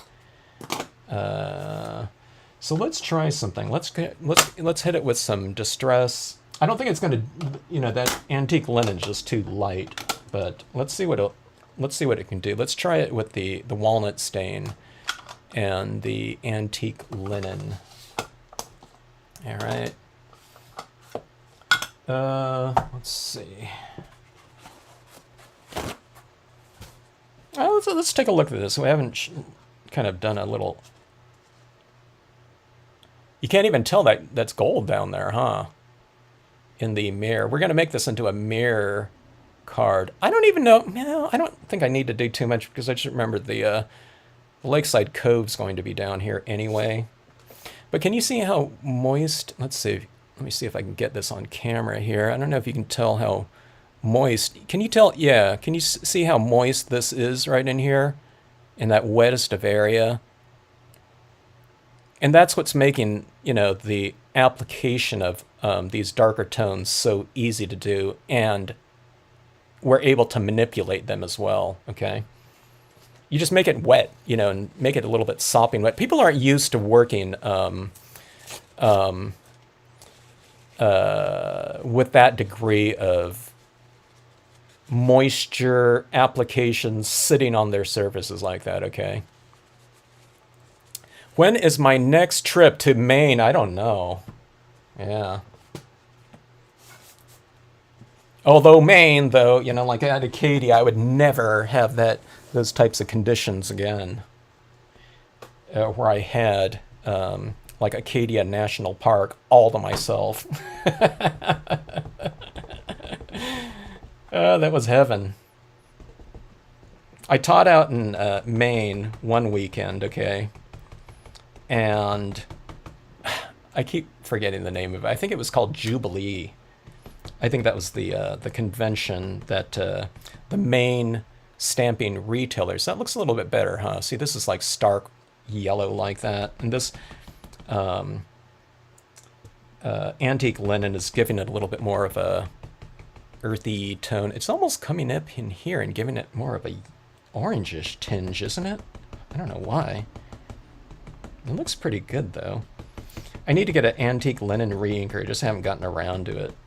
But that's always good. I find that to be a really good foundational ink for just about any color scheme that you're working in, even if it was blue.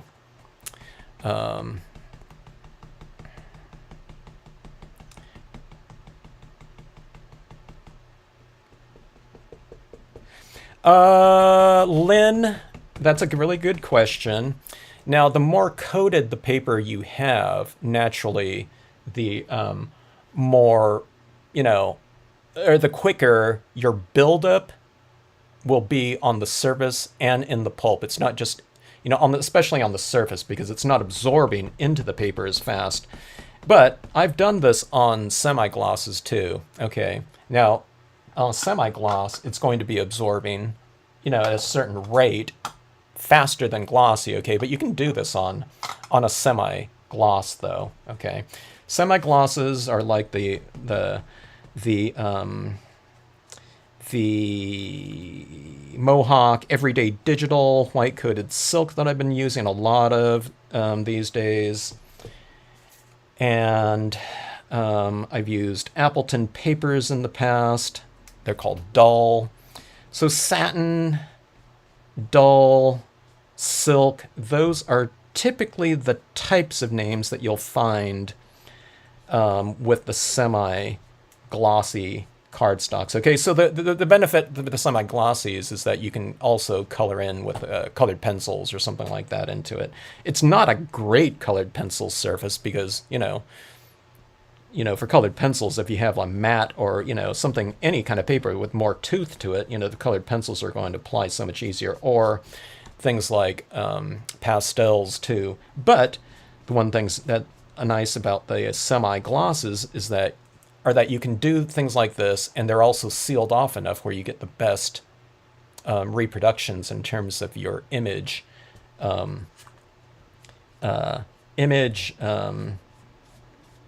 transfers, okay, because they're sealed off. So if you have stamps with a lot of detail in them, you're going to capture as much detail, I would say, as you would on glossy cardstock, okay, but they're just more malleable in terms of the different media that you can apply over the top of it. So it's kind of, I wouldn't say it's the best of both worlds. I mean, you're not going to have glossy kind of deep sheen like this as the glossy, but here's the thing. On the semi-glosses that are more, like, here's a semi-gloss right here. It's, there's a slight sheen to it, You can always do these types of effects on it. If you want to use colored pencils or something like that, you can do that. And then if you want it glossy, just spray it with a glossy acrylic spray, right? And if you give it a thick enough coating, it'll look as glossy as this. And you'll get a lot of that buildup too. But for something like this, though, if you want to go for, these really super thick applications of ink like that, your glossies are going to be the way to go. Not to be mistaken with photo paper glossy, okay, which acts almost as the opposite of glossy cardstock with that emulsion coating of the photo print papers, okay? They're designed really to dry very quickly with like inkjet types of inks, okay? Okay, so anyways, that is the walnut stain. Walnut stain you would think is pretty dark, but you can see me applying it down here and it's not that dark. Hello, Jen! Hershey Kisses. Disclaimer, do not follow my health or nutritional advice. They just found out that Hershey Kisses is just about the best thing you can do for yourself from a nutritional standpoint. It's the, you know, it's like there's bad and good cholesterol, right? I think the Hershey Kisses is the, that's the good type of chocolate, right? Or those are the good calories. Okay, let's see. Let's go on here with our impression now. Sorry that took a long time. So much more faster applications. I don't know, I thought about this one. I thought I want to try to go for that deep red. And I think I think it's not too bad in terms of that. I got up here pretty good from right up there. That super deep, rich yellow on that reference photo that I saw. I didn't get that okay, but I thought it looks too different right here in terms of that transition right there. So this is just going to be stamped right over the top of that anyway. Okay, I'll go a little bit lower, like about right here. So this lower portion will be stamped out, and we'll have a chance to do that on the gold foil, okay? So we'll see how that goes. So let's take a look at this once more again, like this. That gold, that red looks pretty good on that gold, I'd have to say. Let's see what it looks like on the silver. All right, so this is the silver, like that, okay? What do you guys think? It really warms it up, doesn't it? Now, I don't know what gold would look like if I did a blue scene up top, you know, I mean, we'd be fiddling around with like temperatures like that.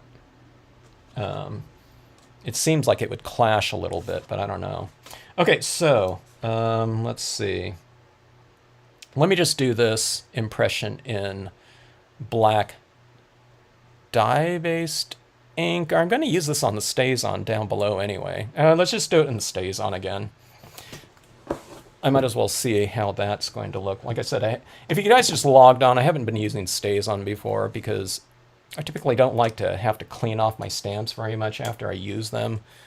But I thought, I've been thinking that this all along with stamping on foils. Maybe it's really better if we go with a StazOn down here, just because we won't have to seal them off like with the Brilliance ink down below on this very non-porous surface like that. So yeah, donuts are healthy, huh? The whole doesn't have calories. That's the good type of calories. Donut. There's bad donut calories and there's good ones.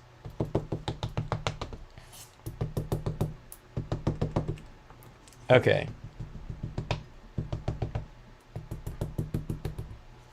I'm inking up the bottom portion, even though I'm not going to be going for the bottom portion on this top portion right here, okay? But always ink up more than you think you're going to need, you know, because inevitably what might happen is, you know, you stamp out a certain portion of it, you know, I'm going to stamp out right here, and then we end up stamping out this portion of it where this area is blank down there, you know. So just, I don't know, stamp out, ink up more than you think you're going to need. Okay, so I'm going for this horizon area right in here, so it's roughly around right here. Like something like this. I'm just going to center it. I'm not going to do like a rule of thirds or something like that on here.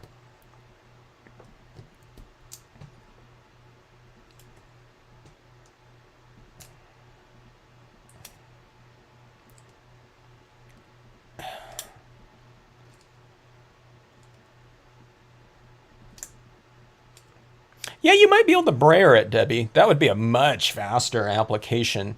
One of the things about brayering too, though, for me, look at my hand right there, is after you lay a brayer down like that, sometimes because you don't have the depth of ink on there, the inks are like side by side, okay? One of the things you can do, like on this color scheme right here, is just to go for some extra,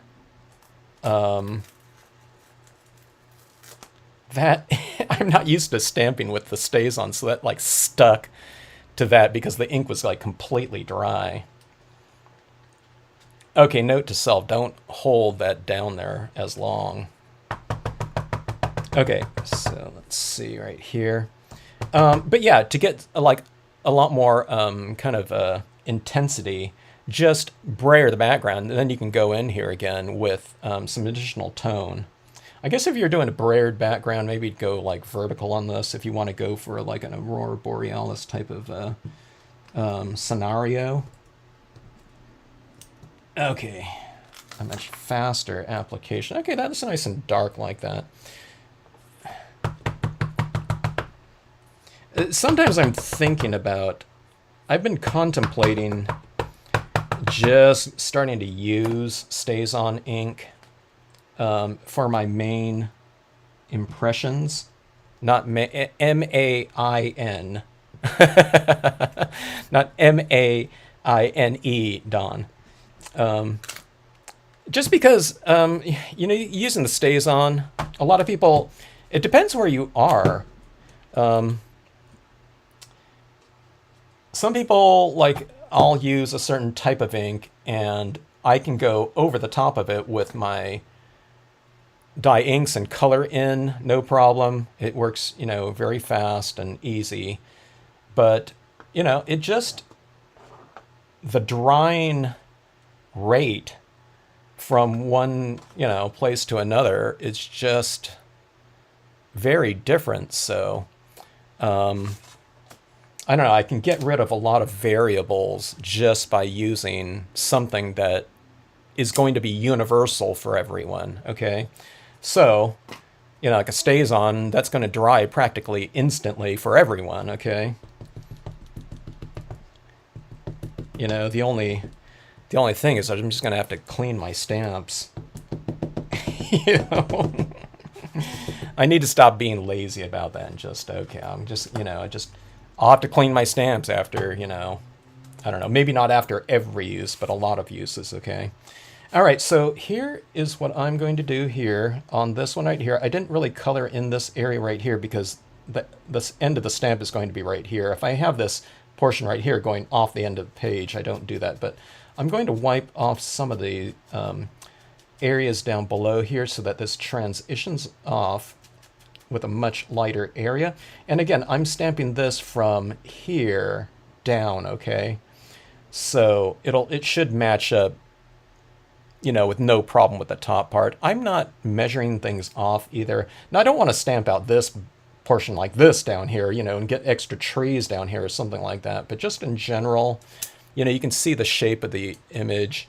If you need to, just kind of put your finger roughly around where that horizon line is on here. And I know that I hit it roughly in the middle like that.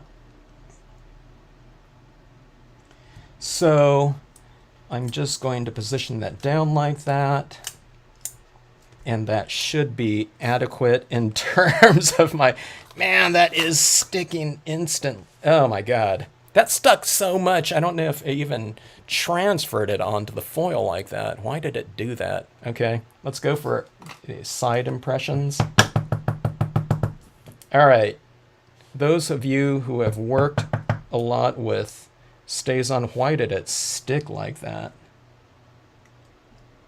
Okay.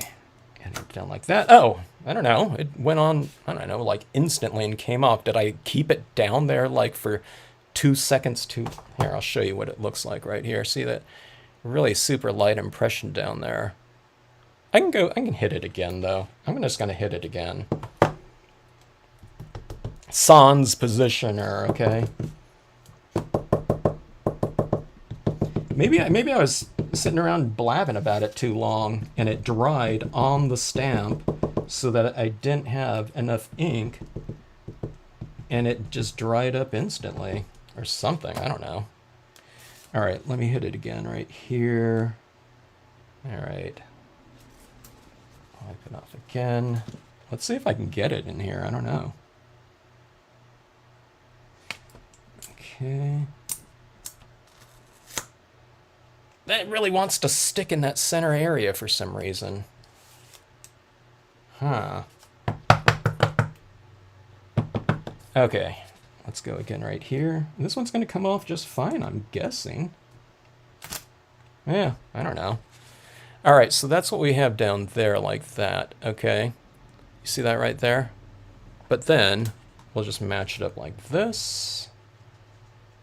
Okay. And this is starting to curl on me a little bit, so it looks like that. All right. So this is what I mean, you know. I mean, these impressions in here don't matter too much like that. You just kind of need to get it roughly about in there, okay? Because it just doesn't matter because you're going to have that reflective quality in there. Okay, so we're going to go for the impressions on the side again. And let's see here. Oh my gosh, this is like so sticky. You guys didn't tell me. You didn't warn me. I'm joking here. Okay, let's see. All right, so I'm going to go for this one right here. I hope this one stamps out just fine right here and here. On my previous one, I used the spruce tree down here. Let's go with this one. It's the same thing out of nature set number 8. Oh, you know, I had just re-inked this with my re-inker.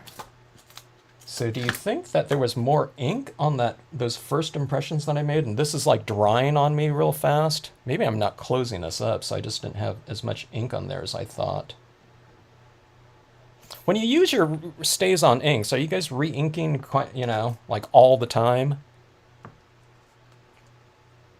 It dried on my stamp. Yeah, okay. God, I have to be fast here. Maybe that'll be good for me. I have to be faster. I have to get in like speed stamping here. Okay. And I just re-inked that one too. Okay, so going down like this. Don't. Yeah, okay. I get it. And I think the images that have a lot of surface area on them too, stamp those out reasonably fast.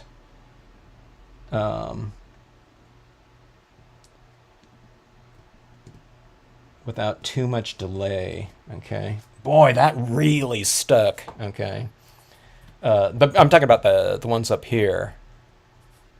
But I don't know, you know, the ones on the side, I didn't take, on that second impression, I didn't take too long. Huh. All right, so here's what I'm going to do. If I'm going to do something that, like larger stamps like this, I'm going to re-ink this a little bit, maybe before every impression. I don't know. Maybe not that often, but... All right, so there we go there.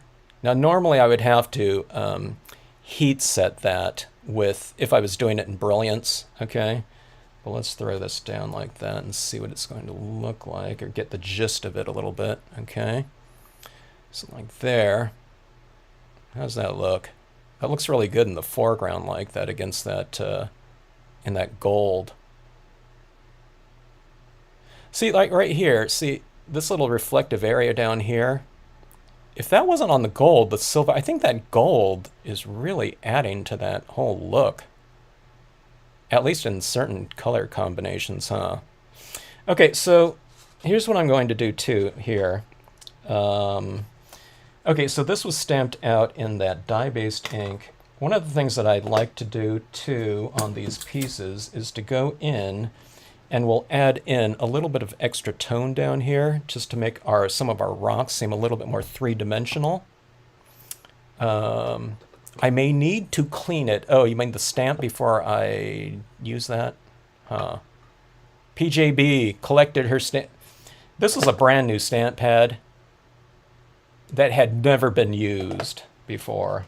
Okay, so going back in, and we'll add a little bit of tone to this, like so. Okay, so this right here, if you just go in like this, and you add a little bit on the base like that, okay, so you leave the tops of the rocks a little bit illuminated like that, so it looks, to me, it represents to me top lighting. Okay, so you can see the difference between these rocks over here, and these ones over here. I mean, I think this looks fine, you know, but this is just those extra little touches that you can do to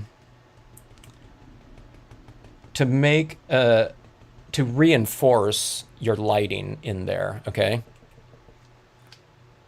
Oh, Debbie, good night. Have a great rest of evening there. Thanks for joining in.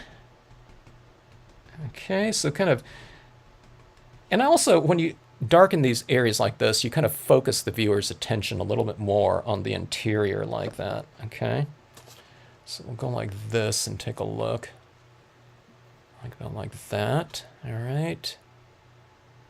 What I'm doing too is I'm kind of looking at this bottom portion down here. When we look at the scenes like this, it almost didn't matter what was stamped in that area like that, huh? It almost doesn't even show like that.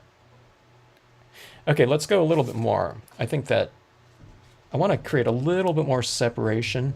I want continuity, you know, like in a real mirrored situation, you know.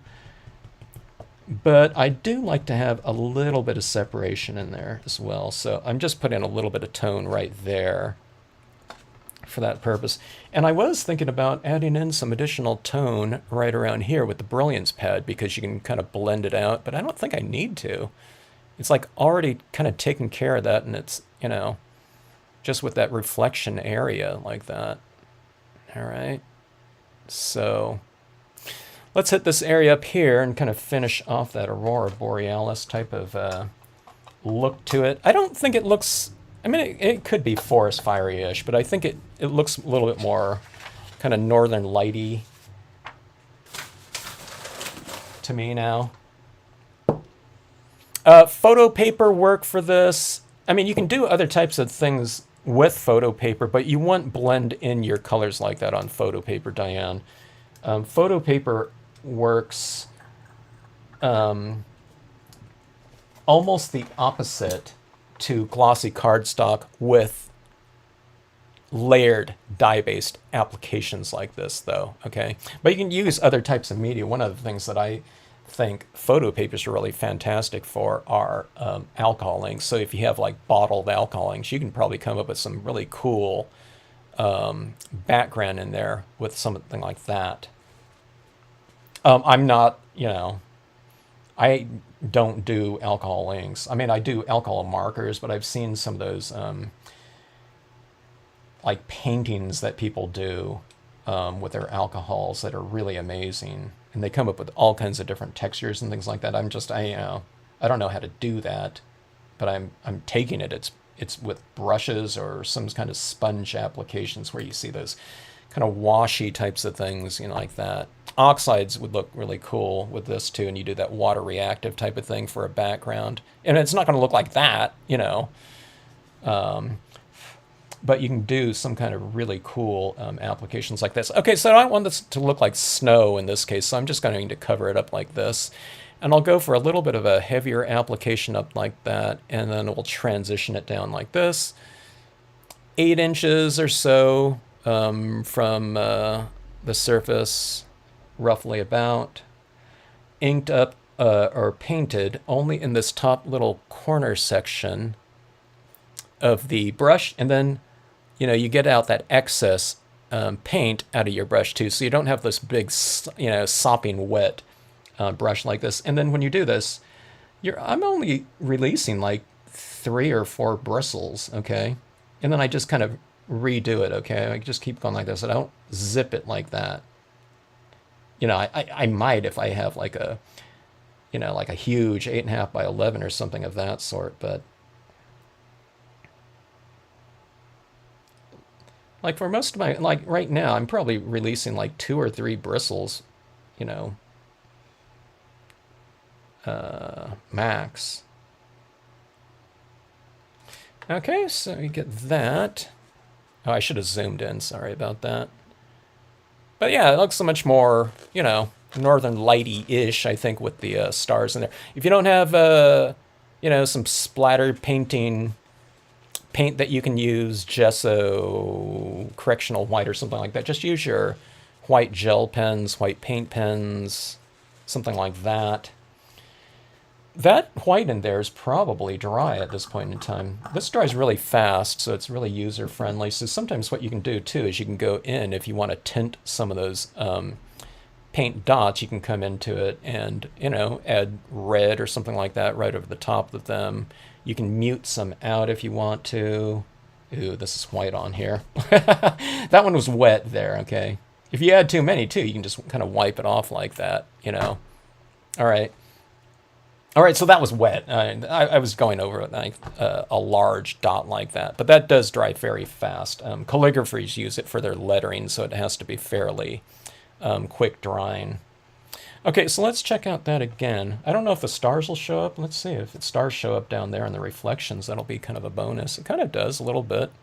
Most of the stuff that's happening, though, most of the action in terms of the reflected area happens down, you know, closer to the meeting point of top area and bottom reflection. So if you want anything to show up in here, don't stamp it too high up there, you know. It would only show like, you know, like right there when you're first opening it up. But when someone's looking at the card, they're going to be looking at it like, you know, like this. Okay. So like I said before, you know, one of the things I was thinking about in my previous thing that I did tonight is, you know, this would be good for like a quote or word stamp. I like having it floating on the surface if you haven't seen my mirrored cards before. Here's the thing that I'm confused about though is like, if you're doing like a word stamp or a quote or something like this, being that this is on the gold, do you stamp out? I usually do it in white, but I'm not sure on this one if you would stamp it out in the gold Brilliance down there. Okay, I'll show you if you guys just logged on. My previous scene tonight was this gold on gold one right here. Okay, now I didn't stamp out like a word stamp because down here, because the trees would kind of interfere with the legibility of it.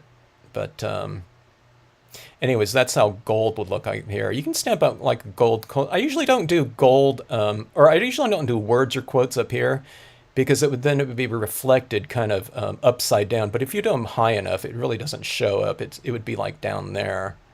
Okay, but on something like this, I don't know. Because this is, like I said, it's my first time I've been using that. So okay, let's format this one right here.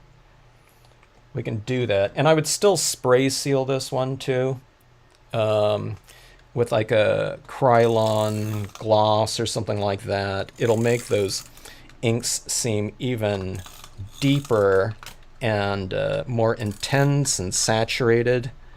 And if you're going through, you know, quite a lot of layering of all those colors like that, you know, you would really benefit from spray sealing this because they'll get even more intense. Okay. Yeah, okay, Ingrid, you've been doing it with alcohol inks. Yeah, so Ingrid, can you do something like this, you know, and if you did it with this, what would you, what paper would you use? I don't know, would you use it on Yupo or something like that? Or, you know, what would be the best application for, you know, kind of a, you know, Northern Light type of look using alcohol inks? Okay, let's see here.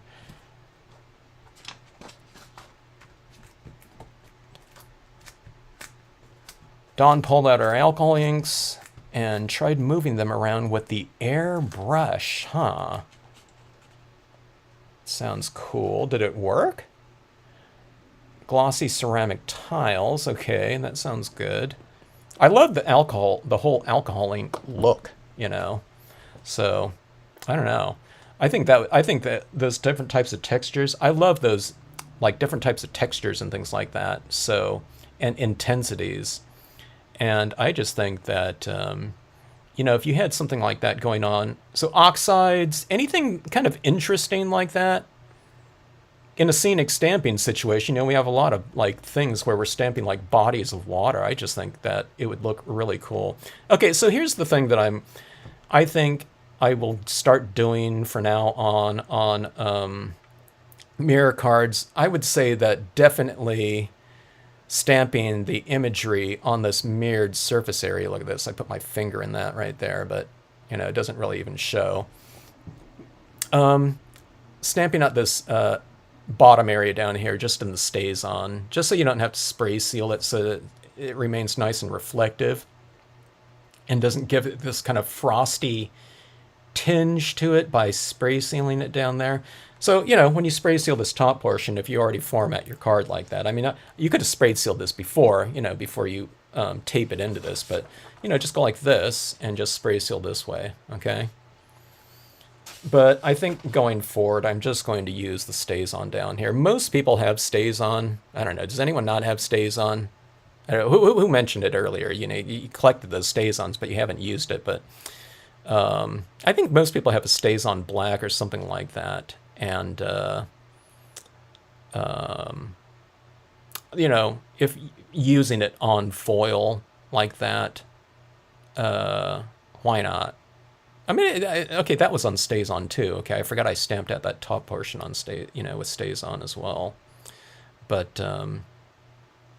I don't know. Yeah, like I said, I might have to do that. But yeah, CM, yeah. After using, I would suggest cleaning after every stamp. Yeah, don't take too long. No, it doesn't take that long to do once you start. Yeah. Okay, so with StazOn, do you always have to use that StazOn cleaner? Because I don't even have it.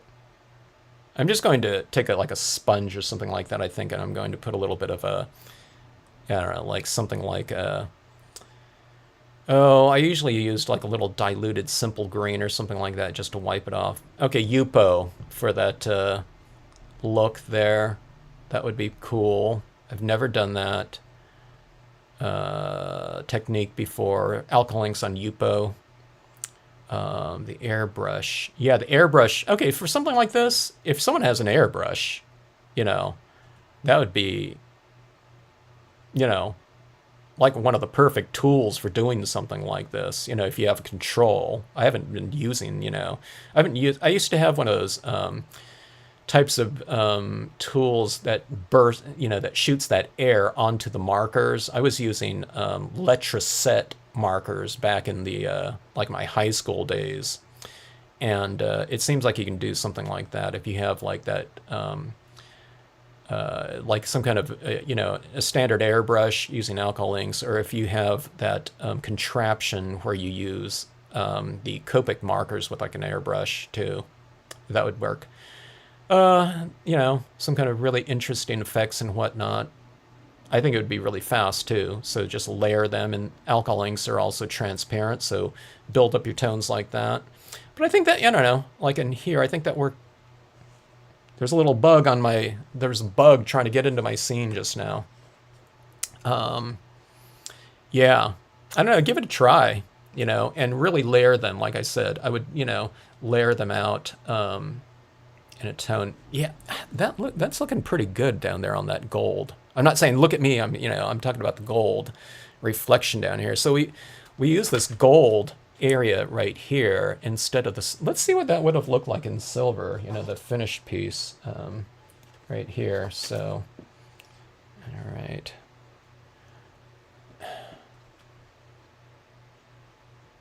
Okay, now remember I don't have the foreground in here, but it looks like kind of a little bit duller reflected area, but the gold is actually a more intense. Okay, so this is less intense up here. This is more intense on the gold. On the silver, this is more intense, and it's less intense down below. So, again, you know, I don't know how the gold would work if we were doing like a blue-colored scene or something like that. It seemed like it would go kind of contrary to like a cool type of scenario. So, maybe the gold, you know, going forward for, I don't know, other types of applications down there. But do you want that area down below to be more intense than the area above? I don't know. I like it, I think. Yeah. And again, if you haven't seen these foil cards before, this is one of the things that I really like about them too. It's that, okay, I already forgot that terminology. You know, parallax. Yeah. I forgot the guy, who was that one that looked that up for me. But see that parallax, I mean, this areas on here move differently too. And see, even those trees in that reflected area down here where someone's opening this card up, there's movement in the scene like that. So, yeah, it's just really fun like that. And when someone looks at it like this too, these images right here are moving farther visually than those images in the background in that reflected area, you know, so it depends on the axis that you're kind of playing around with. But I don't know, so if you have some gold foils, a lot of you have gold foils and, you know, different types of things like this in your supplies already. If you have something that's already reflective enough, I don't know, you know, it makes me wonder about other types of foils. A lot of my other foils just are not very reflective like this one right here. This one's actually, I saw someone that had, that was in my class that had this Recollections foil, and I said, hey, my blue one has this like lizard skin look on it, and theirs did not. So, you know, quality control. I thought all of the Recollections one, these ones come from Michaels, and they're super inexpensive. I love working on them, but they are cheap. They have this like, I don't know, it's almost like newsprint on the back, but see, something like this, I don't think that would be that does reflect. Look at that. So, but look at that down there. Look at it's purple in that reflected area. I mean, this looks kind of weird like this, you know, but if you're just looking at this and just in terms of a reflected area, I didn't think this would work at all, okay, because that's not very reflective. But let's say we did if you did a photo stamping background where there's this like light clouds in the background and blue sky up here, and you have this area down here, you know, and you threw something like this down here. I don't know. It might work out with something like that. So I don't know. I hadn't really thought about even looking into this, but looking at this gold right here, I think our possibilities with these mirror cards are, you know, might be a little bit more extreme than what I was thinking about before, you know, like this. So gold on gold, and I don't know what, Northern Lights on gold. I don't know. Warmth, right? Having kind of some kind of visual. I haven't tacked this one down yet, you know, if you just logged on, because I'm going to let this one air dry because this is foil on foil, and if I heat set this more, this is going to curl, and then I'd have to counter curl it and everything like that. So I'm just letting that one air dry. But this one was all Brilliance inks up top like that. So anyway, so a couple different applications here and a tweak to the mirror card formatting here with different colored surfaces like that, just moving it into the gold from silver. Like I said, I just didn't think about doing that before, but you know, it didn't take too long. You just kind of hold it up there. I should have looked at doing something like that before, but I don't know. We'll play around with some other ones going forward. So I think these make for a pretty interesting type of card, you know, if you're giving something like this to somebody, because it makes them a little bit more interactive and dynamic and whatnot, to kind of play around. I'm trying to format these so you guys can see them here, sitting in here like this. But Yeah, kind of the 45-degree angle looks the best doing these ones like that. So, yeah, glad you like it, Jeannie. Fun to do. Jeannie, you haven't have you tried these? I noticed a comment before you haven't gotten around to trying it, but you wanted to. You have to give these a try. And I don't know, just take one of your existing scenes that you're doing and have a I don't know, have a pond down below or something like that and just throw it in there. You might really like it. Sometimes you don't really have to do too much different than what you're already doing on, with your regular scenes. You just only do half of it though, in many ways. You don't have to use the StazOn cleaner. Just make sure your rubber is clean. Yeah, I'll do that. I definitely want that. Yeah, isn't that purple weird, Ingrid? So you can play around, with different things like that. Maybe do a red piece up top, and you can play around with, those color combinations. So let's say you do green or something up top, you have blue down below. It'd probably look like an aqua, right? I don't know. Seems like we can kind of play around with color combinations like that, just where it's just inherently in the reflective, or in surface and reflection like that. But yeah. I don't know, it might be kind of interesting. Yeah, Kathy, check it. Yeah, check this one out too. Well, you can see the end result here, but I don't know. We came up with, I think, some good combinations here, as far as the tweaks on this. But okay, so if you just kind of logged on before one of these pieces were done, like here, one of the things I did on this one right here too was I re-inked my gold Brilliance ink pad before I made those impressions, and I got much better impressions out of it like that. And one of the other things that I was showing people, if you just logged on, was the gold foils like this with a heat setting, or I don't know, heat treatment. You can get these kind of iridescent, almost holographic looks to a heat treated card like that. And then where this is heat treated, where was in those background trees in there, where I did the reverse impressions, meaning taking a clean stamp into that. I'm trying to get, you got to get the right angle. See, there's like a ton of color when you show these at a certain angle. I don't have control over that heat kind of treating of the gold paper yet at all. But this is just to come to show you, what you can kind of get from doing that heat treatment.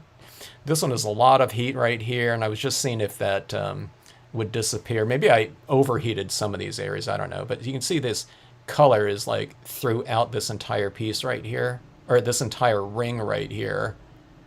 But right here, yeah, see, it's kind of, I don't see any color right in this small area. Maybe a tiny bit, but it's mostly on this kind of perimeter. So, maybe like a controlled heat process on something like that gold would be kind of interesting if you can get a lot more control of it. I think some of you would do like a counting thing, like you would do like a 1, 2, 3 type of thing. So, anyways, Dawn, good to see you, and who was it, Jeannie and whatnot was taking off there. But anyway, yeah, we will conclude this piece right here. I'm really happy, like I said, with the with that gold. I have one more thing that I can do with that gold cardstock that I, hadn't really even considered before tonight. I thought we had to go with a more reflective chrome silver piece, but I don't know. With tests, we might come up with something better. I don't know. Like I said, we'll try to play around with that, some of that blue too, or something like that, or like we were, go pink up top, pink skies or something like that, and you have this blue base area forming like a violet reflection, from the combination of those two colors or whatnot. It would be interesting to play around with. So, and with the those Recollections foil packs, I don't have other brands, but here's copper here, purple, kind of a turquoise I think this would be probably too dark for a reflection unless we had something like really light, you know, on the top, but purple, I don't know. So I don't know, other things to play around with. Here's the rainbow holograph. I don't think this one's like, you know, reflective at all, you know, barely. I guess you can see a little bit of it down there, but I don't know. See what you have in your collection of surfaces and kind of play around with it. It might be kind of interesting. So, yeah. All right. So, anyways, oh, you're looking at you're looking at them larger now, huh, Ingrid? All right. Foil. Ah, thanks, PJB Stamper. Yeah, we need those names. Okay, so yeah, what are some title suggestions? Okay, so let's see here. Golden Visions. That's PJB's suggestion for this one right here. Golden Visions. It's kind of interesting to make it plural.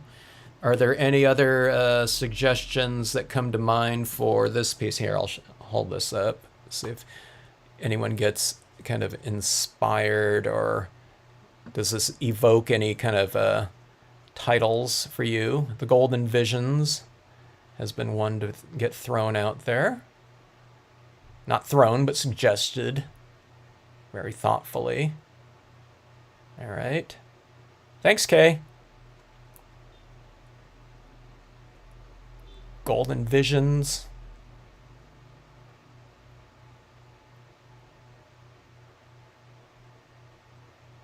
Oh, for the entire video. That'd be a good one there. Maybe that's what I will title it there. Icy Gold. Okay. Does anyone... that sounds like a good one.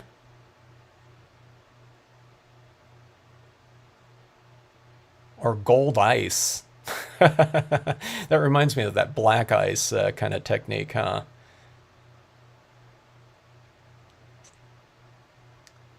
These are reflections, so it could be mirrored. Golden mirror. Golden mirrors.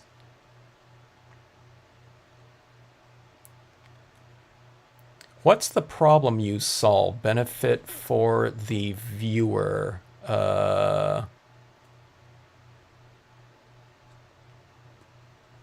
Piece in gold. If anyone okay, here's the format for this. If anyone kind of seconds any of the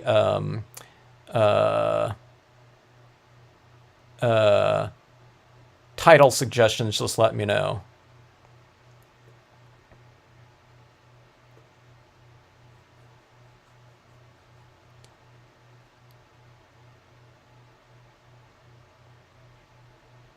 Got it.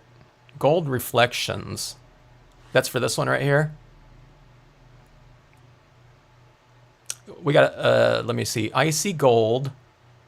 Peace in Gold. Night Lights. Gold Reflections. Any other? What about Ingrid? Do you got Reflections? Okay, Reflections in Gold. Was that another one? Or was that... I already forgot. Okay, there's Gold Reflections in Gold. Oh, the Golden Visions. That was the name for the... just for the video for both of these in, you know... I think that was a good one for the overall Golden...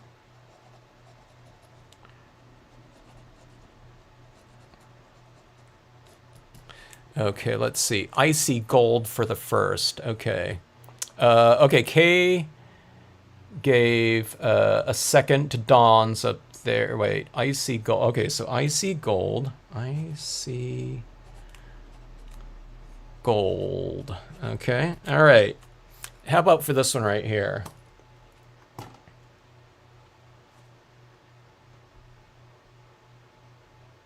So it's a Northern Lights. Aurora Borealis. Look at that. Crimson. Whatever.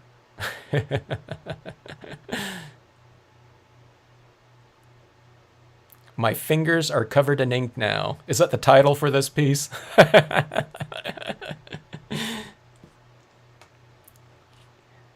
Inky, slathered, inky. I think some of my ink came off. No, they didn't. Look at that. I would have thought I'd have black ink all over my, fingers from that one, but I think all that came off with this one right here. Okay. Night Lights. I like the name of that. Night Lights sounds pretty good. Night Lights is the name of a song that I like a lot by Jerry Mulligan, probably from the 50s or 60s, who was a sax player. In fact, that would go really nicely with this piece right here, if I could use Night Lights. But I wouldn't due to copyright. But I would do my kind of intro video using Night Lights. That would be a really good one. Okay, so Night Lights, Crimson Lights. I like that name of it too. Crimson Night. Sounds good. Borealis on Golden Pond. Oh. All of these sound really good, and they're all really appropriate too. Golden Pond. Huh. I remember I thought about watching On Golden Pond fairly recently, but I didn't. I watched a ton of that in the 80s, I think it was, when it was playing on HBO, I don't know, like all the time. Borealis on Golden Pond. So, okay, so how those sound? Any one of these would be fantastic. Anyone second any of the those 4 suggestions there, or does anyone have kind of an incarnation of 2 of those, You could say, like, for example, Crimson Night Lights or something like that, Crimson Lights on Golden Pond. That would be a bit of a long title, but it'd be kind of interesting. It would kind of describe the whole piece. Look at this whole area down here, though. You can't even tell that that's gold. You can tell, this little area out here that's on gold.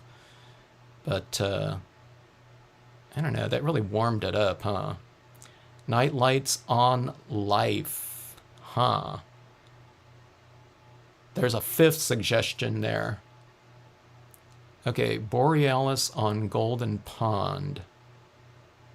It sounds like Kathy has gave a second to K's.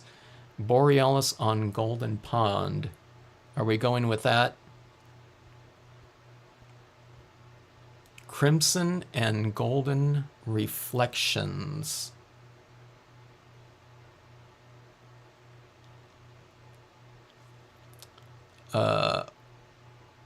Easy Reflective Northern Lights Sky. Are you talking about for the title of the video, Ingrid? Oh, I'm just, titling these in terms of the cards, though. Ingrid knows how to title all these for like video, enticing video descriptions in general. Fabulous Foils. This card is on fire. Crimson Lights and Golden Pond encompass them both. Okay, Crimson and Golden Pond. Oh, is that the Crimson Lights and Golden Pond? It does. What about Crimson Lights on Golden Pond or something like that? So it'd be kind of a combination of both. It'd be like Crimson Lights on Golden Pond. Froggy Fresh would name it Burn It with Fire. Let me see. I'm going to do this. I'm going to go Crimson Lights on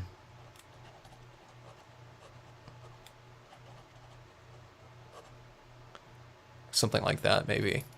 Crimson Glow. That's a good one, too. They're all really good. If I did this one, though, this would be one of the largest titles I've ever done. I don't even know if it fits in that Mac iMovie, the iMovie title thing. It'd be really small. Or no, wait. I'm just adding this into the video thing. I think the the title will be, I don't know. We'll do, maybe we will do easy. Well, this one wasn't Northern Lights though on this one though, Ingrid. For like the title of the video title. Easy golden reflections. Something like that. Huh. All right. Well, we have them here. Play around with the stuff, you know. Now, see, this one too. I don't know. Maybe just start off with this, you know what I mean? And then you do kind of black, you know, applications of the black pigment ink. I don't know. You know, it kind of looks like those colors. Almost, not the yellow horizon down there, but it's almost, see, this was what I was wondering about. You know, if you put those colors just inherently on red foil like that, you know, but just doing this blackout, you know, up top, I don't know, maybe something like this, you know, takes up a lot less time because you're just using one ink, and then you get these variations of that red inherently in this reflective quality right here, and then you have it reflecting down in that, you know, area down below like that. I don't know. You know, it could be kind of interesting like that. God's flamethrower. Very cool. Very cool. All right. So everyone, thanks again for joining in. Thanks for the titles. Thanks as always for checking out the channel. These suggestions and technique, you know, processes that you mentioned here. I'm definitely going to clean off my stamps here that I've used the StazOn ink with. And I don't know, you mentioned those other types of alcohol ink applications on your scenes, which I'm going to have to keep in mind because I think those types of things like that, that's one thing that I just haven't explored yet. But, you know, for these areas up above like that, those alcohol inks with alcohol ink potentials, that would look so awesome in this kind of reflective area like that. I think it would look really cool. So I don't know. Hope you do that. So yeah. Good night, everyone. Thanks again for joining in. And oh yeah, we didn't stop at, so it's like 10:36 for some people, Eastern Standard Time. Yeah, we'll see you on the next video here at midnight tonight. No, I'm just joking. But sometimes, you know, if I come up with something, it's like, oh, I gotta do this thing. You know, I'm thinking these days, might as well just click go live. So yeah. All right. Thanks again for joining in. See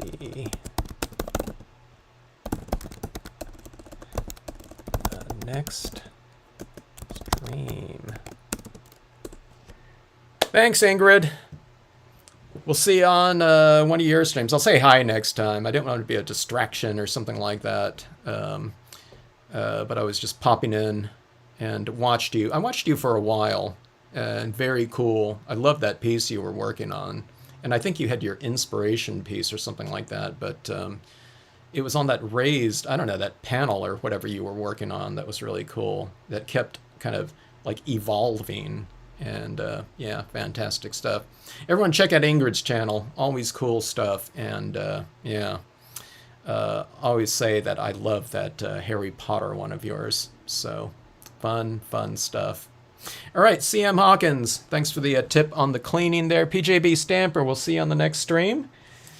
Happy stamping, everyone, and have a great rest of night, afternoon, morning, wherever you're at. All right.